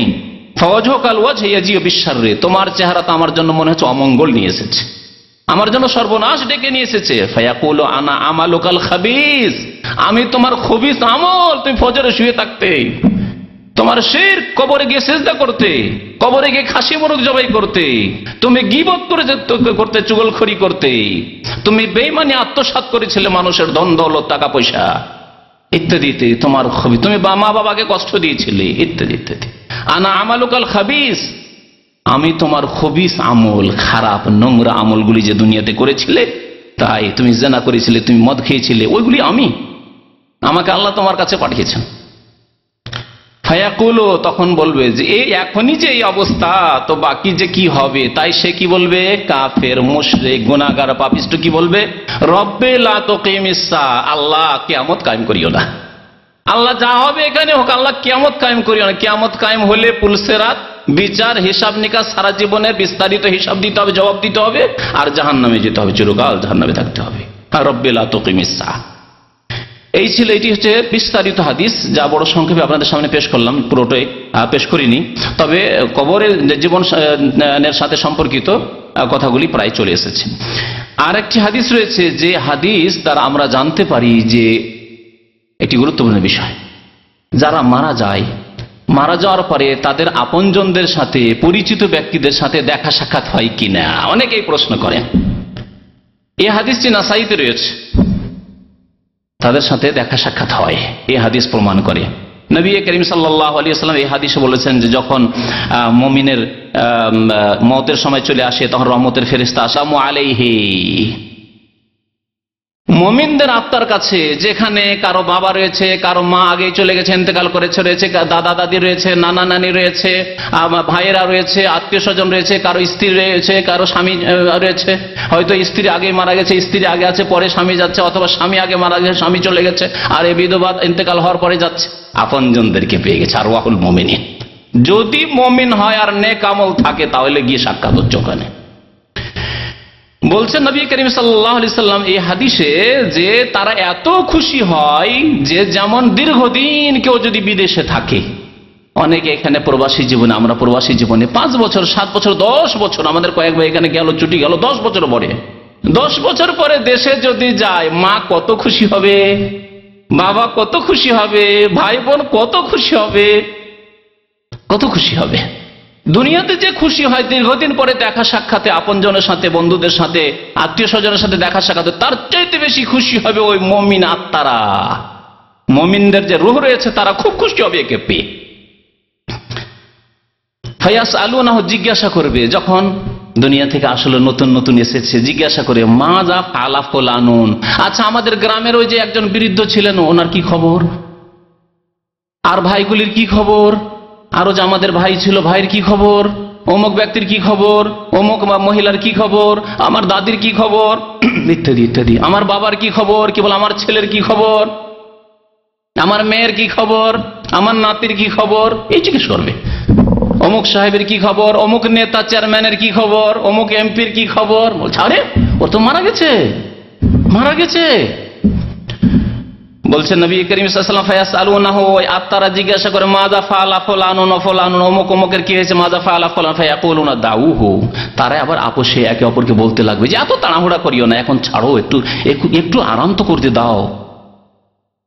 এখন চিন্তায় আছে, দুনিয়া ছেড়ে এসেছে, স্ত্রী ছেড়ে এসছে, কেউ কেউ স্বামী ছেড়ে এসেছে, কেউ ভাই বোন ছেড়ে এসছে, বাবা মা ছেড়ে এসছে, ধন দৌলত ছেড়ে এসছে, বাড়িঘর ছেড়ে এসছে, চাকরি বাকরি ছেড়ে এসছে। একটা চিন্তায়, দুনিয়ার চিন্তায় রয়েছে। দাউহু ফাইন্নাহু কানা ফি গাম্মিদ দুনিয়া, গাম্মিদ দুনিয়া, দুনিয়ার দুশ্চিন্তা এখন আছে। চিন্তা করছে যে আমার বাড়ির কি হইল, হয় রে, কে দেখাশোনা করবে, আমার স্ত্রীকে দেখাশোনা করবে, আমার ছেলে মেয়েরকে দেখাশোনা করবে, আমার বৃদ্ধ বাবা মা ছিল তাদেরকে দেখাশোনা করবে, এইসব চিন্তায় ব্যস্ত আছে। একটু ওকে সময় নিতে দাও, ছেড়ে দাও, তাড়াহুড়া করিও না, এই জবাবগুলি পরে নেব। তারপরে জিজ্ঞাসা করে কি খবর, কি খবর। ফাইজা কাল আমা আতাকুম, তারপরে যখন আবার কথাবার্তা হইতে লাগে একটু পরে, আরাম বিশ্রামের পরে, তখন এ বলে যে নতুন গিয়েছে, নতুন মেহমান দুনিয়া থেকে গিয়েছে। সে বলে, আচ্ছা ও চেয়ারম্যান সাহেব আপনাদের কাছে আসেনি, ওই এমপি আপনাদের কাছে আসেনি, ওই আমার আব্বা আপনাদের কাছে আসেনি, ওই আমার ভাই আপনাদের কাছে আসেনি, অমুকের স্ত্রী আপনাদের কাছে এখানে আসেনি, দেখা সাক্ষাৎ হয়নি? বলছে না, তা তো আসেনি, এখানে কোনো খোঁজ খবর নাই। কালু জোহেবা বিহি ইলা উম্মিহি হাবিয়া, তাহলে বোঝা যাচ্ছে হাবিয়া নামক জাহান্নামে নিয়ে যাওয়া হয়েছে। হাবিয়া জাহান্নামের একটি নাম হচ্ছে, দোজখের নাম হচ্ছে হাবিয়া। যখন এখানে আসেনি চেয়ারম্যান সাহেব, এমপি সাহেব, মিনিস্টার সাহেব এখানে আসেনি, আরে মারা গেছে তো, অনেক দিন হয়ে গেল, আমার আগেই মারা গেছে, আসেনি, তাহলে ও জাহান্নামে চলে গেছে, জাহান্নামে চলে গেছে। তাহলে এর দ্বারা কি বোঝা গেল যে দুনিয়া থেকে যে যায় মেহমান, নতুন মেহমান দুনিয়া থেকে পাড়ি দিয়ে আখিরাতের দিকে যদি মুমিন হয়, তাহলে মুমিন আত্মার সাথে সাক্ষাৎ হয়। নবী করিম সাল্লাল্লাহু আলাইহি ওয়াসাল্লামের ওই হাদিসটি দ্বারাও এই বিষয়টি আরো প্রমাণিত হয়। একবার ফাতেমা রাদিয়াল্লাহু তাআলা আনহা, নবী করিম সাল্লাল্লাহু আলাইহি ওয়াসাল্লাম মৃত্যু সজ্জায়, ইন্তেকালের পূর্ব মুহূর্তে নবী করিম সাল্লাল্লাহু আলাইহি ওয়াসাল্লাম কানে কানে ফাতেমাকে একটু ইশারা করলেন, তোমার সাথে একটা কথা বলবো। কথা বললেন, একবার যখন কথা বললেন ফাতেমা রাদিয়াল্লাহু তাআলা আনহা তখন কান্না শুরু করলেন, কান্নায় ভেঙে পড়লেন তিনি। নবী করিম সাল্লাল্লাহু আলাইহি ওয়াসাল্লাম আরেকবার ইশারা করলে বললেন যে একটু কথা বলবো। কানটা এগিয়ে নিয়ে গেলেন ফাতেমা রাদিয়াল্লাহু তাআলা আনহা, নবী করিম সাল্লাল্লাহু আলাইহি ওয়াসাল্লাম আরেকবার কথা বলে ফাসারা, তার সাথে চুপি সুরে কথা বলে কানে কানে কথা বললেন। সাথে সাথে একটু আগে কান্না করছিলেন ফাতেমা রাদিয়াল্লাহু তাআলা, হাসতে শুরু করলেন। এই দৃশ্য মা আয়েশা রাদিয়াল্লাহু তাআলা আনহা দেখছিলেন। তখন জিজ্ঞাসা করেন, নবী করিম সাল্লাল্লাহু আলাইহি ওয়াসাল্লামের ইন্তেকাল হয়ে গেল, দাফন কাফন হয়ে গেল, তারপরে আয়েশা রাদিয়াল্লাহু তাআলা আনহা জিজ্ঞাসা করলেন। প্রথমে জিজ্ঞাসা করেছে, তখন বলেন যে না, নবী করিম সাল্লাল্লাহু আলাইহি ওয়াসাল্লামের একটি সির গোপনীয় বিষয় আল্লাহর নবী কানে কানে বলেছেন, সুতরাং তোমাদেরকে বলবো না। কিন্তু যখন নবী সাল্লাল্লাহু আলাইহি ওয়াসাল্লাম বিদায় নিলেন, তারপরে বারবার করে পিড়াপিড়ি করে জিজ্ঞাসা করা শুরু করলেন, আয়েশা রাদিয়াল্লাহু আনহা, বলো, একবার তুমি কান্না করলে আল্লাহর নবীর কথা শুনে, তোমার আব্বার কথা শুনে, আর একবার তুমি হাসতে লাগলে কেন, হঠাৎ করে কেমন করে তোমার হাসি আসলো, বুঝতে পারলাম না। বললেন ফাতেমা যখন রাদিয়াল্লাহু তাআলা আনহা, আমার আব্বা রাসূলুল্লাহ সাল্লাল্লাহু আলাইহি ওয়াসাল্লাম যখন বললেন যে মা আর বাঁচবো না, আমি বেশিক্ষণ বাঁচবো না, থাকবো না, তখন আমি কান্না শুরু করলাম। তারপরে দ্বিতীয়বার যখন আমার সাথে কানে কথা বললেন যে মা চিন্তা করিও না, আমার পরিবারের, আমার বংশের প্রথম ব্যক্তি যে আমার সাথে সাক্ষাৎ করবে সে তুমি তাড়াতাড়ি চলে আসবে আমার কাছে, তুমি তাড়াতাড়ি আমার কাছে চলে আসবে। ফাতেমা রাদিয়াল্লাহু তাআলা আনহা শুনে হাসতে শুরু করলেন, আলহামদুলিল্লাহ, আব্বার কাছে চলে যাব। কতদিন পরে তাঁর ইন্তেকাল হয়েছিল, আল্লাহ নবীর ইন্তেকালের বলতে পারেন কেউ? হ্যাঁ, মাত্র 6 মাস। আর 6 মাসও তিনি অসুস্থ, আব্বার শোকে অসুস্থ অবস্থায় কাটিয়েছিলেন। অসুস্থ অবস্থা থেকে 6 মাস পরে তাঁর ইন্তেকাল হয়ে গেল। দেখেন, এই বিষয়টি আমি এই জন্যই বলছি আপনাদের সামনে যে আমরা যখন দুনিয়া ছেড়ে যাব, কেউ দুনিয়া ছেড়ে যেতে রাজি নয়, কিন্তু যখন আমরা আখিরাতের দিকটা ভালো করে লক্ষ্য রাখবো, তখন দুনিয়ার উপর মায়া আমাদের তেমন থাকবে না। আমাদের দুনিয়ায় যদি আপনজন কেউ থাকে, তাহলে আপনজন অনেকে চলে গেছে। যদি আমরা সৎ কর্মশীল হয়ে যাই, নেক আমল করে যাই, আল্লাহ যদি ভালো করে ইবাদতবন্দি করে যাই, আখিরাতে পাড়িয়ে দিই, তাহলে যদি ছেলে মেয়েদেরকে ছেড়ে যাই, তো আব্বা আম্মাকে পেয়ে যাব, দাদা দাদিকে পেয়ে যাব, নানা নানিকে পেয়ে যাব, অনেক ভাই ব্রাদার বন্ধু বান্ধবকে পেয়ে যাব, অনেক আলেম ওলামাকে পেয়ে যাব, আল্লাহর নেক বান্দাদেরকে পেয়ে যাব, তাদের সংসর্গ পেয়ে যাব। ফাতেমা রাদিয়াল্লাহু তাআলা হেসে দিলেন। অথচ তাকে যে বলা হল তুমি তাড়াতাড়ি চলে আসবে, তো এখানে একটা দিকেও আছে যে তুমি হাসানকে ছেড়ে চলে যাবে, হোসেনকে ছেড়ে চলে যাবে, তোমার স্বামী আলীকে ছেড়ে চলে যাবে, এটা ঠিক নয় কি? মাত্র 6 মাস পরে ইন্তেকালের সুসংবাদ, যে তুমি তাড়াতাড়ি আমার কাছে চলে আসছো, তার মানে স্বামী ছেড়ে তুমি চলে আসবে। স্বামীর ওপর মায়া ছিল না? হাসান হোসেনের উপর মায়া ছিল না? মোহসেনের উপর মায়া ছিল না? অবশ্যই মায়া ছিল, তাদেরকে তুমি ছেড়ে চলে আসবে। কিন্তু আমি ছেড়ে যাব কোথায়? মুহাম্মদুর রাসূলুল্লাহ সাল্লাল্লাহু আলাইহি ওয়াসাল্লাম, আমার আব্বার কাছে চলে যাব। খুশি খুশি। তো আমাদের যদি ওইরকম অবস্থা, আমরা ঈমান তৈরি করতে পারি যে আলহামদুলিল্লাহ আমার ছেলে মেয়েকে যদি আমি এতিম করে চলে যাই, আমার স্ত্রীকে বিধবা করে চলে যাই, তা আমার দাদা দাদি চলে গেছে, কারো মা বাবা চলে গেছে, কারো আর কেউ আপনজন অনেক আত্মীয় স্বজন চলে গেছে, অনেক নেক মানুষরা যাদেরকে অন্তর থেকে ভালোবাসতো তারা চলে গেছে, তাদের সাথে থাকবো কি? তাদের সাথে থাকবো কি? আলহামদুলিল্লাহ। আসল বিষয় হচ্ছে ঈমান সুন্দর হওয়া আর আমল সুন্দর হওয়া। ঈমান এবং আমল সুন্দর যদি থাকে তো দুনিয়াতেও শান্তি রয়েছে, আর আখেরাতে গেলে তো শান্তি অবশ্যই রয়েছে। আসল শান্তি রয়েছে আখেরাতের শান্তি, কবরের জীবনের শান্তি, পরকালের শান্তি।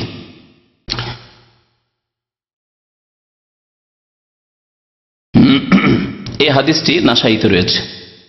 তো তারপরে আরেকটি বিষয়, সময় শেষ হতে আরেকটি বিষয় যেটা বলতে চাইছিলাম সেটা হচ্ছে যে কবরের আযাবের কারণ কি, কেন কবর আযাব হবে।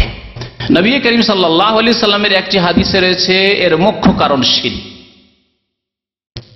কয়েকটি কবরের পাশ দিয়ে নবী করিম সাল্লাল্লাহু আলাইহি ওয়াসাল্লাম অতিক্রম করছিলেন, সেখানে আযাব হচ্ছিল, ওহীর মাধ্যমে নবী করিম সাল্লাল্লাহু আলাইহি ওয়াসাল্লাম জানতে পারলেন। আর তারা ছিল মুশরিক, শিরক করে মারা গেছে। মনে রাখতে হবে এই ক্ষেত্রে যে কোনো কাবিরা গুনাহ হচ্ছে কবরের আযাবের কারণ। যে কোনো কাবিরা গুনাহ, শিরক করা, কুফরি করা, মুনাফিকি, নামাজ ত্যাগ করা, রোজা ছাড়া, যাকাত না দেওয়া, হজ ফরজ হয়েছে হজ না করা, হজ না করে মরে যাওয়া ইত্যাদিতে, মাতা পিতার সেবা না করা, মাতা পিতাকে কষ্ট দেওয়া, জেনা ব্যভিচার করা, মাদক দ্রব্যর ব্যবহার ইত্যাদি, যত রকমের খুন করা, যতগুলি গুনাহ রয়েছে, গীবত করা, চুগলখড়ি করা, পেশাব থেকে না বাঁচা, এর মধ্যে দু চারটি কাবিরা গুনহার কথা হাদিসে উল্লেখ আছে। বাকি মনে রাখতে হবে যে কোনো কাবিরা গুনাহ হচ্ছে কবরের আযাবের কারণ। সুতরাং কাবিরা গুনাহ থেকে সব সময় বেঁচে থাকতে হবে, আর সাগিরা থেকেও বাঁচাতে হবে। কারণ সাগিরা যদি ঘন ঘন হইতে লাগে, বেশি বেশি হইতে লাগে, সেটাই কাবিরাতে বড় গুনাহে পরিণত হয়ে যাবে, যেমন হাদিসে রয়েছে। সুতরাং ছোট গুনাহ থেকেও নিজেকে বাঁচিয়ে রাখতে হবে, কাবিরা থেকে তো অবশ্যই বেঁচে থাকতে হবে। কারণ কাবিরা গুনাহ মানুষকে ধ্বংস করে দেয়, মানুষকে ধ্বংস করে দেয়, মানুষের ঈমানকে ধ্বংস করে দেয়, মানুষের আমলকে ধ্বংস করে দেয়। তো নবী করিম সাল্লাল্লাহু আলাইহি ওয়াসাল্লামের একটি হাদিস রয়েছে শিরকের কথা, সেই হাদিসের একটা অংশ আপনাদেরকে শোনাই। নবী সাল্লাল্লাহু আলাইহি ওয়াসাল্লাম একবার মদিনায় একটি বাগানের পাশ দিয়ে যাচ্ছিলেন, নাজ্জার গোত্রের, বানু নাজ্জারের, আর চেপেছিলেন তিনি খচ্চরে। খচ্চর ঘোড়ার চাইতে ছোট হয় আর গাধার চাইতে বড় হয় খচ্চর। ওয়ানাহানু মাহু, সাহাবারা বলছেন আমরাও তার সাথে ছিলাম। যায়েদ বিন সাবিত রাদিয়াল্লাহু তাআলা বলছেন আমি সাথে ছিলাম। হঠাৎ করে খচ্চরটি লাফ দিয়ে উঠেছে, লাফ দিয়ে উঠেছে, নবী সাল্লাল্লাহু আলাইহি ওয়াসাল্লাম পিঠে চেপে আছেন, লাফ দিয়ে উঠেছে। ফাকাদাত তুলকিহি, এমন হে লাফ দিয়ে উঠেছে মনে হচ্ছে নবী সাল্লাল্লাহু আলাইহি ওয়াসাল্লামকে ফেলে দিবে পিঠ থেকে। ওয়াইজা আকবরুন সিত্তাতুন আও খামসাতুন আও আরবাতুন, আর সেখানে হয় 6টি বা 5টি বা 4টি কবর ছিল, বর্ণনাকারী সন্দেহ। নবী করিম সাল্লাল্লাহু আলাইহি ওয়াসাল্লাম জিজ্ঞাসা করলেন মান ইয়ারিফু আসহাবা হাযিহিল আকবর, এই কবরবাসীদেরকে কে চেনে, এখানে কাদের কবর আছে, কারা এখানে আছে। ফাকালা রাজুলুন, একজন বলেন আমি চিনি। ফামাতা মাতা হাওলাই, জিজ্ঞাসা করেন নবী করিম সাল্লাল্লাহু আলাইহি ওয়াসাল্লাম যে এরা কখন মারা গেছে, বললেন কালু মাতু ফিল ইশরাকে, এরা শিরকের অবস্থায় মারা গেছে, এরা শিরকের অবস্থায় মারা গেছে। তাহলে পুতুল পূজার শিরক হোক, আর কবরে সেজদা করা শিরক হোক, আর কবরে খাসি মোরগ জবাই করা শিরক হোক, আর কবরে চাদর চড়ানোর শিরক হোক, আর কবরে গিয়ে ফরিয়াদ করা সন্তান চাওয়ার শিরক হোক, আর কবরে গিয়ে রোগ ভালো করার আশা করা এই শিরক হোক, আর তাবিজ বাঁধাই শিরক হোক, আর আল্লাহ ছাড়া অন্যের কসম করাই শিরক হোক, লোক দেখানো আমলের শিরক হোক, ছোট শিরক হোক আর বড় শিরক হোক, শিরক হচ্ছে মুখ্য কারণ কবরের আযাবের। এই হাদিসটি দ্বারা জানা গেল। নবী সাল্লাল্লাহু আলাইহি ওয়াসাল্লাম বললেন যে এরা কখন মারা গেছে, সাহাবী বললেন যে এরা শিরকের অবস্থায় মারা গেছে। তারপরে নবী করিম সাল্লাল্লাহু আলাইহি ওয়াসাল্লাম বললেন ইন্না হাযিহিল উম্মাহ তুবতালা ফি কুবুরিহা, এই উম্মতের লোকদেরকে কবরে পরীক্ষা করা হবে, এবং পরীক্ষার পরে যদি পরীক্ষা উত্তীর্ণ না হতে পারে, পাশ না করতে পারে, তাহলে তাদেরকে আযাব দেওয়া হবে। তারপরে নবী করিম সাল্লাল্লাহু আলাইহি ওয়াসাল্লাম বললেন যে তোমাদেরকে এখানে যে আযাব হচ্ছে আমি শুনতে পাচ্ছি। যদি এই আশঙ্কা, এই ভয় না থাকতো যে আমি যদি আজকে তোমাদেরকে শুনিয়ে দিই তো তোমরা কাউকে দাফনই করবে না, ভয়া দাফন করে ছেড়ে দেবে, লাশকে মাটিতে রেখে ফেলে দেবে, যে মাটির নিচে দিবই না, বাবা মারা গেছে মাটির উপর ফেলে রেখে দিবেন, পচবে সরবে। মা মারা গেছে রেখে দিবেন, স্ত্রী মারা গেছে রেখে দিবেন, স্বামী মারা গেছে রেখে দিবেন ভয়ে। যদি তোমাদেরকে এই কবর অবস্থা শুনিয়ে দিই, মুসলিম শরীফের হাদিস। বলছেন নবী সাল্লাল্লাহু আলাইহি ওয়াসাল্লাম, আল্লাহ তাদাফানু, আমার এই আশঙ্কা ভয় যদি না হইতো যে তোমরা দাফন করা ছেড়ে দিবে, মাইয়াতকে মৃতকে দাফন করা ছেড়ে দিল্লাহ তাআউতুল্লাহ, তবে আল্লাহর কাছে আমি দোয়া করতাম আইয়ুসমিআকুম মিন আযাবিল কবরি আল্লাযী আসমা মিনহু, যেই কবরের আযাব আমি শুনতে পাচ্ছি, এই পশু এই খচ্চর শুনতে পাচ্ছে, সেটা তোমাদেরকেও শোনাই দিতাম। কিন্তু ভয় যদি তোমরা শুনতে পাও তো এত ভীত সন্ত্রস্ত হয়ে যাবে যে কেউ কাউকে দাফন করবে না, মাটিতে দাফনই করবে না। সুম্মা আকবালা আলাইনা বিওয়াজহি, তারপর নবী করিম সাল্লাল্লাহু আলাইহি সাল্লাম ফিরে দেখলেন সাহাবায়ে কেরামদেরকে আর বললেন তাআউযু বিল্লাহি মিন আযাবিন নার, জাহান্নামের আযাব থেকে আল্লাহর কাছে আশ্রয় কামনা করো। কালু সাহাবারা নাউযু বিল্লাহি মিন আযাবিন নার, বললেন তাআউযু বিল্লাহি মিন আযাবিল কবর, কবর আযাব থেকে আল্লাহর কাছে পানাহ চাও, আশ্রয় কামনা করো। সাহাবারা নাউযু বিল্লাহি মিন আযাবিল কবর, তাআউযু বিল্লাহি মিনাল ফিতানি মা যাহারা মিনহা ওয়া বাতান, ফিতনা থেকে প্রকাশ্য অপ্রকাশ্য গোপনীয় সমস্ত রকমের ফিতনা আপদ বিপদ থেকে আল্লাহর কাছে তোমরা পানাহ চাও, আশ্রয় চাও। সাহাবায়ে কেরাম সেই দোয়া নাউযু বিল্লাহি মিনাল ফিতানি মা যাহারা মিনহা ওয়া বাতান। নবী সাল্লাল্লাহু আলাইহি ওয়াসাল্লাম চতুর্থবারে বললেন তাআউযু বিল্লাহি মিন ফিতনাতিদ দাজ্জাল, দাজ্জালের ফিতনা থেকে, দাজ্জালের সমস্যা থেকে, দাজ্জালের ঈমান হরণ করা থেকে আল্লাহর কাছে তোমরা পানাহ চাও। সাহাবারা বলেন নাউযু বিল্লাহি মিন ফিতনাতিদ দাজ্জাল, দাজ্জালের ফিতনা থেকে আল্লাহ তোমার আশ্রয় কামনা করি। সহিহ মুসলিমের হাদিস। এই হাদিস দ্বারা বুঝতে পারলাম যে কবর আযাব হওয়ার মুখ্য কারণ হচ্ছে শিরক। এছাড়া যতগুলি কাবিরা গুনাহ রয়েছে, আরেকটি হাদিসে রয়েছে 2 কবরে আযাব হচ্ছিল, বুখারী মুসলিম শরীফের হাদিস। নবী করিম সাল্লাল্লাহু আলাইহি ওয়াসাল্লাম শুনতে পেলেন এখানেও ফাসামিয়া সাওতা ইনসানাইনি ইউআযাবানি ফি কুবুরিহিমা, 2 মানুষের আওয়াজ শুনতে পাচ্ছেন যে কবরে তাদের আওয়াজ হচ্ছে, আযাব চিৎকার করছে, কবর আযাব হচ্ছে। নবী করিম সাল্লাল্লাহু আলাইহি ওয়াসাল্লাম শুনতে পাচ্ছেন, বলে ইন্নাহুমা লা ইউআযাবানি ওয়া মা ইউআযাবানি ফি কাবীর, এদেরকে আযাব হচ্ছে কিন্তু খুব বড় কাজ নয়, কাবিরা গুনাহ, কিন্তু এমন বড় মুশকিল কাজ ছিল না, ইচ্ছা করলে তারা এই কাবিরা গুনাহ থেকে বাঁচতে পারত, সহজ ব্যাপার ছিল। তারপরে সংক্ষেপে বলছেন নবী করিম সাল্লাল্লাহু আলাইহি ওয়াসাল্লাম, বলেন আম্মা আহাদুহুমা ফাকানা ইয়ামশি বিন নামিমা, তাদের একজন চুগলখড়ি করে বেড়াইতো। চুগলখড়ি করা মানে ফিতনার জন্য, লড়াই ঝগড়া বিবাদ লাগিয়ে দেওয়ার জন্য একজনের কথা আরেকজনের কাছে পৌঁছে দেওয়া। কখনো হয়তো আমি বা আপনি কোনো ব্যক্তি কোন একটি লোকের কোনো দোষ একটা উল্লেখ করলেন, বললেন কিছু, যেটা ও শুনলে হয়তো খারাপ লাগবে, হয়তো কাজ কর্মে কোনো জায়েজও হইতে পারে, না জায়েজও হইতে পারে, অনেক সময় প্রয়োজনে বিবাহ শাদী লাগছে, আর জিজ্ঞাসা করছে ভাই ওই ছেলে বিয়ে করতে চায়, তাকে বিয়ে দেওয়া যাবে? তাহলে আসল কথা বলতে হবে, এই গীবত জায়েজ, এটাকে গীবত সম্পর্কে আলোচনা করেছি। আর আরেকজন লোক এসে শুনছিল এরকম যে ওই যে বিয়ের জন্য যে দেখতে জামাই দেখতে এসছে বা মেয়ে দেখতে এসছে, ওদেরকে বললো যে না মেয়েটি ভালো নয়, ছেলেটি ভালো নেই। শুনে গিয়ে ওই মেয়ের বাড়িতে বা ছেলের বাড়িতে গিয়ে জানিয়ে দিল, আর জানো তোমাদের বিয়েটা কেন ভাঙলো? এই জন্যই তো ভাঙলো, ওই যে লোকটি জানছো না, ওই যে অমুক হাফেজ সাহেব, ওকে জিজ্ঞাসা করেছিল যে লোকটি কেমন, মেয়েটি কেমন, বলছে না ভালো না, খবরদার এখানে বিয়ে দিয়েন না, সমস্যা হবে। আর কি না হইতে পারে বলুন? মারামারি, জীবনও নিয়ে নিতে পারে, আমাদের বিয়ে ভাঙালিতে সারা জীবনের জন্য শত্রুতা। এই হচ্ছে চুগলখড়ি। তাহলে ফিতনা লাগাবার জন্য, ঝগড়া বিবাদ লাগাবার জন্য যদি একের কথা অন্যকে পৌঁছানো হয়, তার নাম হচ্ছে চুগলখড়ি। কিন্তু সংশোধনের জন্য যদি কারো কথা পৌঁছানো হয়, অথবা কারো উপকার করার জন্য, ভাই আমার একটা মেসেজ আছে, খবর আছে, তো অমুক ভাই ওর কাছে টেলিফোন নাই, খবরটা পৌঁছে দিন যেন এই কাজটি করে, ভালো না মন্দ কাজ? ভালো কাজ, কারণ আপনি ফিতনা লাগাবার জন্য করেন, উপকার করার জন্য করেছেন। তাহলে ফিতনা ঝগড়া বিবাদ লাগাবার জন্য যে একের কথা অন্যকে পৌঁছানো, তার নাম হচ্ছে নামিমা, চুগলখড়ি করা, কাবিরা গুনাহ। এর মাধ্যমে সম্পর্ক খারাপ, আপনজনদের মাঝে সম্পর্ক খারাপ হয়ে যায়। জি। আর আরেকজন কি করতো, লা ইয়াস্তাতিরু মিনাল বল, পেশাব করার সময় পর্দা করতো না, দাঁড়িয়ে পেশাব করা শুরু করতো যেখানে সেখানে। এক শ্রেণীর প্যান্ট পরা লোকেরা আছে, দাঁড়িয়ে যেখানে সেখানে পেশাব করছে, অথবা বসে করলেও দেখবেন নদীর আশেপাশে, নদীর পাড়ে যারা বাস করে তারা কি করে, নদীর পাড়ে কত লোক আসছে আর যাচ্ছে, আর মাথা নিচে করে পায়খানে বসে গেছে, দেখেছেন এরকম দৃশ্য? যেখানে নদী আছে, নদী এলাকার লোকেরা সব জানে, মাথা নিচে করে, চোখে চোখে না দেখলি হলো, 4 চোখে এক জায়গায় না হইলি হলো, বসে গেছে, পেশাব পায়খানা করতে বসে গেছে, আর ওদিকে দুঃখ দেখা দেখি না, সবাই দেখছে তাকে।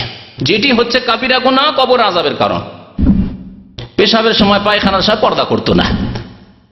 আর একটি হাদিস লা ইয়াস্তানজিহু মিন বাউলিহি, নিজের পেশাব থেকে বাঁচত না, পেশাব করার সময় শক্ত মাটি দিয়ে পেশাব করতে শুরু করলো, পেশাব ছিটে এসে কাপড়ে পড়লো, পায়ে পড়লো, ওই অবস্থায় থেকে গেল।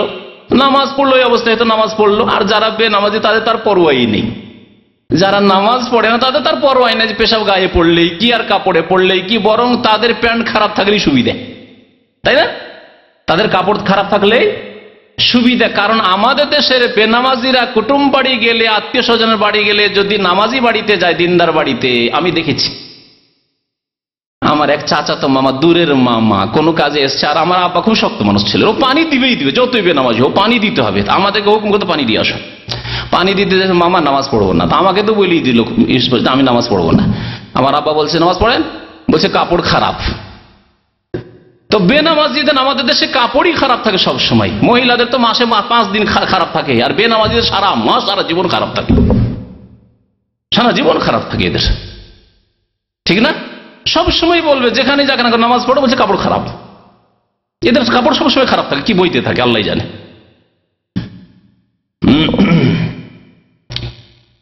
তো নবী করিম সাল্লাল্লাহু আলাইহি সাল্লাম এই হাদিসে কবরের আযাবের কারণের কথা উল্লেখ করলেন। এছাড়া আরেকটি বিষয় আছে, কিন্তু 10টা বেজে গেছে, গুরুত্বপূর্ণ বিষয়, খুব সংক্ষেপে আমি বলে দিচ্ছি বিষয়টি। সেটা হচ্ছে কবরের আযাব সম্পর্কে যারা সন্দিহান, দেখতে পায় না কেমন করে মানব, যারা ইসলামের ধারে না, জাতিতে মুসলমান, নামে মুসলমান, তাদের সন্দেহ এইরকম স্বাভাবিক ব্যাপার। দেখতে পাই না কেমন করে বিশ্বাস করবো কবরের আযাব হচ্ছে না হচ্ছে না? হুজুরদের কথা, আরে হুজুরদের কথা না, হুজুরদের হুজুর, আপনাদের হুজুর মুহাম্মদ রাসূলুল্লাহ সাল্লাল্লাহু আলাইহি সাল্লামের কথা,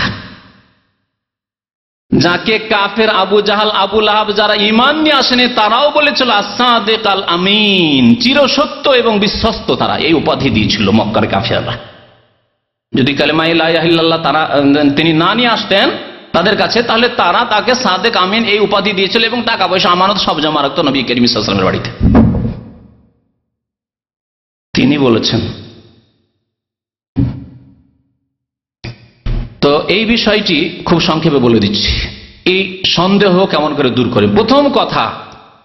প্রথম কথা এই সংবাদ দিয়েছেন চিরসত্যবাদী যিনি মুহাম্মদুর রাসূলুল্লাহ সাল্লাল্লাহু আলাইহি ওয়াসাল্লাম। কোরআনে ইঙ্গিত রয়েছে, আয়াতগুলি বলেছি আর ফিরাচ্ছি না, আর হাদিসে স্পষ্ট রয়েছে যে কবরে আযাব হয়, কবরে নিয়ামত হয়, সৎ লোকদের জন্য আল্লাহর নিয়ামত রয়েছে, অসৎ লোকদের জন্য আযাব রয়েছে। দ্বিতীয় বিষয় হচ্ছে যে ঈমানের একটি মৌলিক শর্ত হচ্ছে না দেখে বিশ্বাস করা, আল্লাযীনা ইউমিনুনা বিল গায়ব, আল্লাহ সূরা বাকারা প্রথম দিকে বলেছেন না দেখে ঈমান নিয়ে আসে। দেখিয়ে দিলে পরীক্ষাই থাকতো না। আল্লাহ যদি শুনিয়ে দিতেন কবরের আযাব, যদি দেখিয়ে দিতেন, একবার জীবনে দেখিয়ে দিলে, তাহলে বেনামাজি থাকতো না, দেশে থাকতো না। যে একবার শুনে নেবে, একবার দেখে নেবে, জীবনে বেনামাজি হইতে পারে না, বরং রাত্রে গিয়ে ঘুম আসবে না, তার সারা রাত, সারা জীবন ঘুম আসবে না, হাই কি হবে। আল্লাহ দেখিয়ে দিয়ে পাশ করাবেন না, শুনিয়ে দেওয়া হয়েছে, প্রস্তুতি নয়। প্রশ্নগুলি যদি ইউনিভার্সিটির প্রশ্নগুলি যদি দেখিয়ে দেওয়া হয় যে এগুলি তোমাদের পরীক্ষায় আসবে, তারপরে যদি পরীক্ষা না হয় তো কোনো লাভ আছে? দেখিয়ে দেওয়া হয়েছে প্রশ্ন, আউট করে দেওয়া হয়েছে প্রশ্ন, তাহলে প্রশ্ন আউট করলে তো লাভ নেই। আল্লাহ পাক না দেখে ঈমানের শর্ত লাগিয়েছেন, আল্লাহকে দেখেননি। তারপরে শুধু কবর আযাব সম্পর্কে কেন, যে ব্যক্তি কবর আযাবকে না দেখি না সে যেন অস্বীকার, আল্লাহকে দেখেছে নাকি? আল্লাহকে দেখেনি। ওহী দেখেছে যে কোরআন নাযিল হয়েছে আল্লাহর পক্ষ থেকে, লৌহে মাহফুজ থেকে, দেখেনি, তাহলে কেমন করে বিশ্বাস করছেন? নবী বলছেন আমার কাছে ওহী হচ্ছে, কেমন করে বিশ্বাস করলেন? 5 ওয়াক্ত নামাজ মেরাজ থেকে নিয়ে আপনি দেখেছেন না? কেউ দেখেছে? কোন সাহাবী দেখেছেন যে 5 ওয়াক্ত নামাজ মেরাজ থেকে নবী সাল্লাল্লাহু আলাইহি ওয়াসাল্লাম নিয়ে আসেন? কেমন করে মানলেন আপনি? জান্নাত দেখেছেন? জাহান্নাম দেখেছেন? কিছুই দেখেননি। তাহলে না দেখে ঈমান নিয়ে আসা ছাড়া কোনো উপায় নেই, আর মুমিন মুসলিম হতে পারবেন না। দুটি বিষয় বললাম। তৃতীয় বিষয় শুনেন, শাহ ওলিউল্লাহ মুহাদ্দিস দেহলভী রহমতুল্লাহ আলাইহি বলেছেন যে কবরের আযাবটি ঠিক স্বপ্নের মতো। যেমন স্বপ্নে একজন লোক শুয়ে আছে, এখানে ঘুম চলে এসছে, অনেক সময় বসে বসে স্বপ্ন দেখে, দেখে না? বসে বসে যে ঘুম চলে আসে, অতি স্বপ্ন দেখছে। একজন লোক এখানে শুয়ে আছে, আর সে বিভিন্ন দৃশ্য স্বপ্নে দেখছে, আর পাশে লোকেরা বসে আছে, কিছুই বুঝতে পারছে না। হয়তো ভালো দেখছে, মায়ের সাথে দেখা হয়ে গেল, বাবার সাথে দেখা হয়ে গেল, স্ত্রীর সাথে দেখা সাক্ষাৎ হয়ে গেল, ছেলে মেয়েদের সাথে আদর সবকিছু হয়ে গেল। এটা হইতে পারে, ভালো হইতে পারে, আবার মন্দ হইতে পারে। ঢাকা এয়ারপোর্ট থেকে নেমে যাচ্ছিল, আর ছিনতাইকারীরা ধরলো আর দিয়ে পেটে চাকু ঢুকিয়ে দিল, আর চিল্লাচ্ছে মাগো মাগো বাঁচাও বাঁচাও বাঁচাও করে চিল্লাচ্ছে। এরকম হয় না অনেক সময়? বাঁচাও বাঁচাও, বা চোরে তাড়ছে ডাকাতে তাড়ছে, এগুলো তো আমরা দেখি, যখন তখন দেখি এরকম স্বপ্ন। চোর ডাকাতে শত্রুতে তাড়ছে আর পালিয়ে চলে যাচ্ছি, পালাচ্ছি, বাঁচাও বাঁচাও, পালাইতেও পারছি না, চিৎকার করছি, কেউ শুনছে কি শুনছে না কিছু বুঝতে পারছি না। পাশে লোক বসে আছে, এতগুলো লোক কেউ শুনতে পান? যেই লোক স্বপ্ন দেখছে আর তাকে চোর ডাকাতে মারধর করছে, টাকা পয়সা ছিনতাই করছে, জীবন নিয়ে নিচ্ছে, খুন করছে, কিছু বুঝতে পারেন আপনারা? পাশে বসে কিছুই বুঝতে পারে না কি হচ্ছে না হচ্ছে। তাহলে দুনিয়াতে স্বপ্নের অবস্থায় যখন আপনি বুঝতে পারছেন না যে কেমন করে এটা হচ্ছে, তাহলে কবর আযাবের কথা কি বুঝবেন আপনি, যেটা পরলৌকিক বিষয়, আখিরাতের বিষয়। 4 নম্বরে একটি কথা বলে শেষ করে দেব, সেটা হচ্ছে দুনিয়ায় বহু জিনিস রয়েছে, অনেক বিষয় রয়েছে বা অনেক বস্তু রয়েছে যে সম্পর্কে আমরা না দেখে বিশ্বাস করি, না দেখে বিশ্বাস করি। বিদ্যুৎ দিয়ে শুরু করি। বিদ্যুৎ, এই যে তারের মধ্যে কি আছে? কারেন্ট আছে, দেখতে পাচ্ছেন কারেন্ট? আচ্ছা, এখন না হয় লাইট জ্বলছে, লাইট যদি না জ্বলে, এমনি কারেন্টের তার, বিশ্বাস করছেন না করছেন না যে এতে কি আছে? কারেন্ট আছে, বিশ্বাস করছে, যেখানে কারেন্ট সাথে জড়ানো আছে তার, বিশ্বাস করছেন আপনারা একবারে 100% বিশ্বাস এর মধ্যে কারেন্ট আছে। তারপরে আবার 110 220 কোন একটা আছে, হয় 110 আছে না হয় 220, তাও বিশ্বাস করছেন। আপনি কোনোদিন দেখতে পাচ্ছেন তারের মধ্যে যে 110 লেখা আসছে আর 220 লেখা আসছে, বিশ্বাস করছেন আপনি। তারপরে এটাও বিশ্বাস করছেন যে এতে যদি হাত দিই তাহলে আমাকে ধরে নেবে, মেরে দিবে, জীবন চলে যাবে, বিশ্বাস করছেন আপনি। এটাও বিশ্বাস করছেন যদি আমি বিশেষ অবস্থায়, যারা ইলেকট্রিশিয়ান তারা বেশি বুঝে, বিশেষ অবস্থায় থাকি, কিসের? শুকনো কাঠের ওপর পা দিয়ে, শুকা কাঠের ওপর পা দিয়ে যদি থাকি আর যদি কারেন্টে হাত দেয় তো ধরবে? হ্যাঁ, ইঞ্জিনিয়ার সাহেব ধরবে কি? ধরবে না। এটাও বুঝছেন যে শুকনো কাঠের ওপর পা দিয়ে আছি, সেই জন্য কারেন্ট ওই তারে হাত দিয়েছেন, ধরবে না আপনাকে, বিশ্বাস করছেন। এটা বিশ্বাস করেন না? বিশ্বাস করছেন। আর যদি ভিজা থাকে, একটা ভিজা আছে, মাটির কোন রকমের আর্ট পাচ্ছে, রস পাচ্ছে, তাহলে ধরবে না? ধরবে না? ধরবে।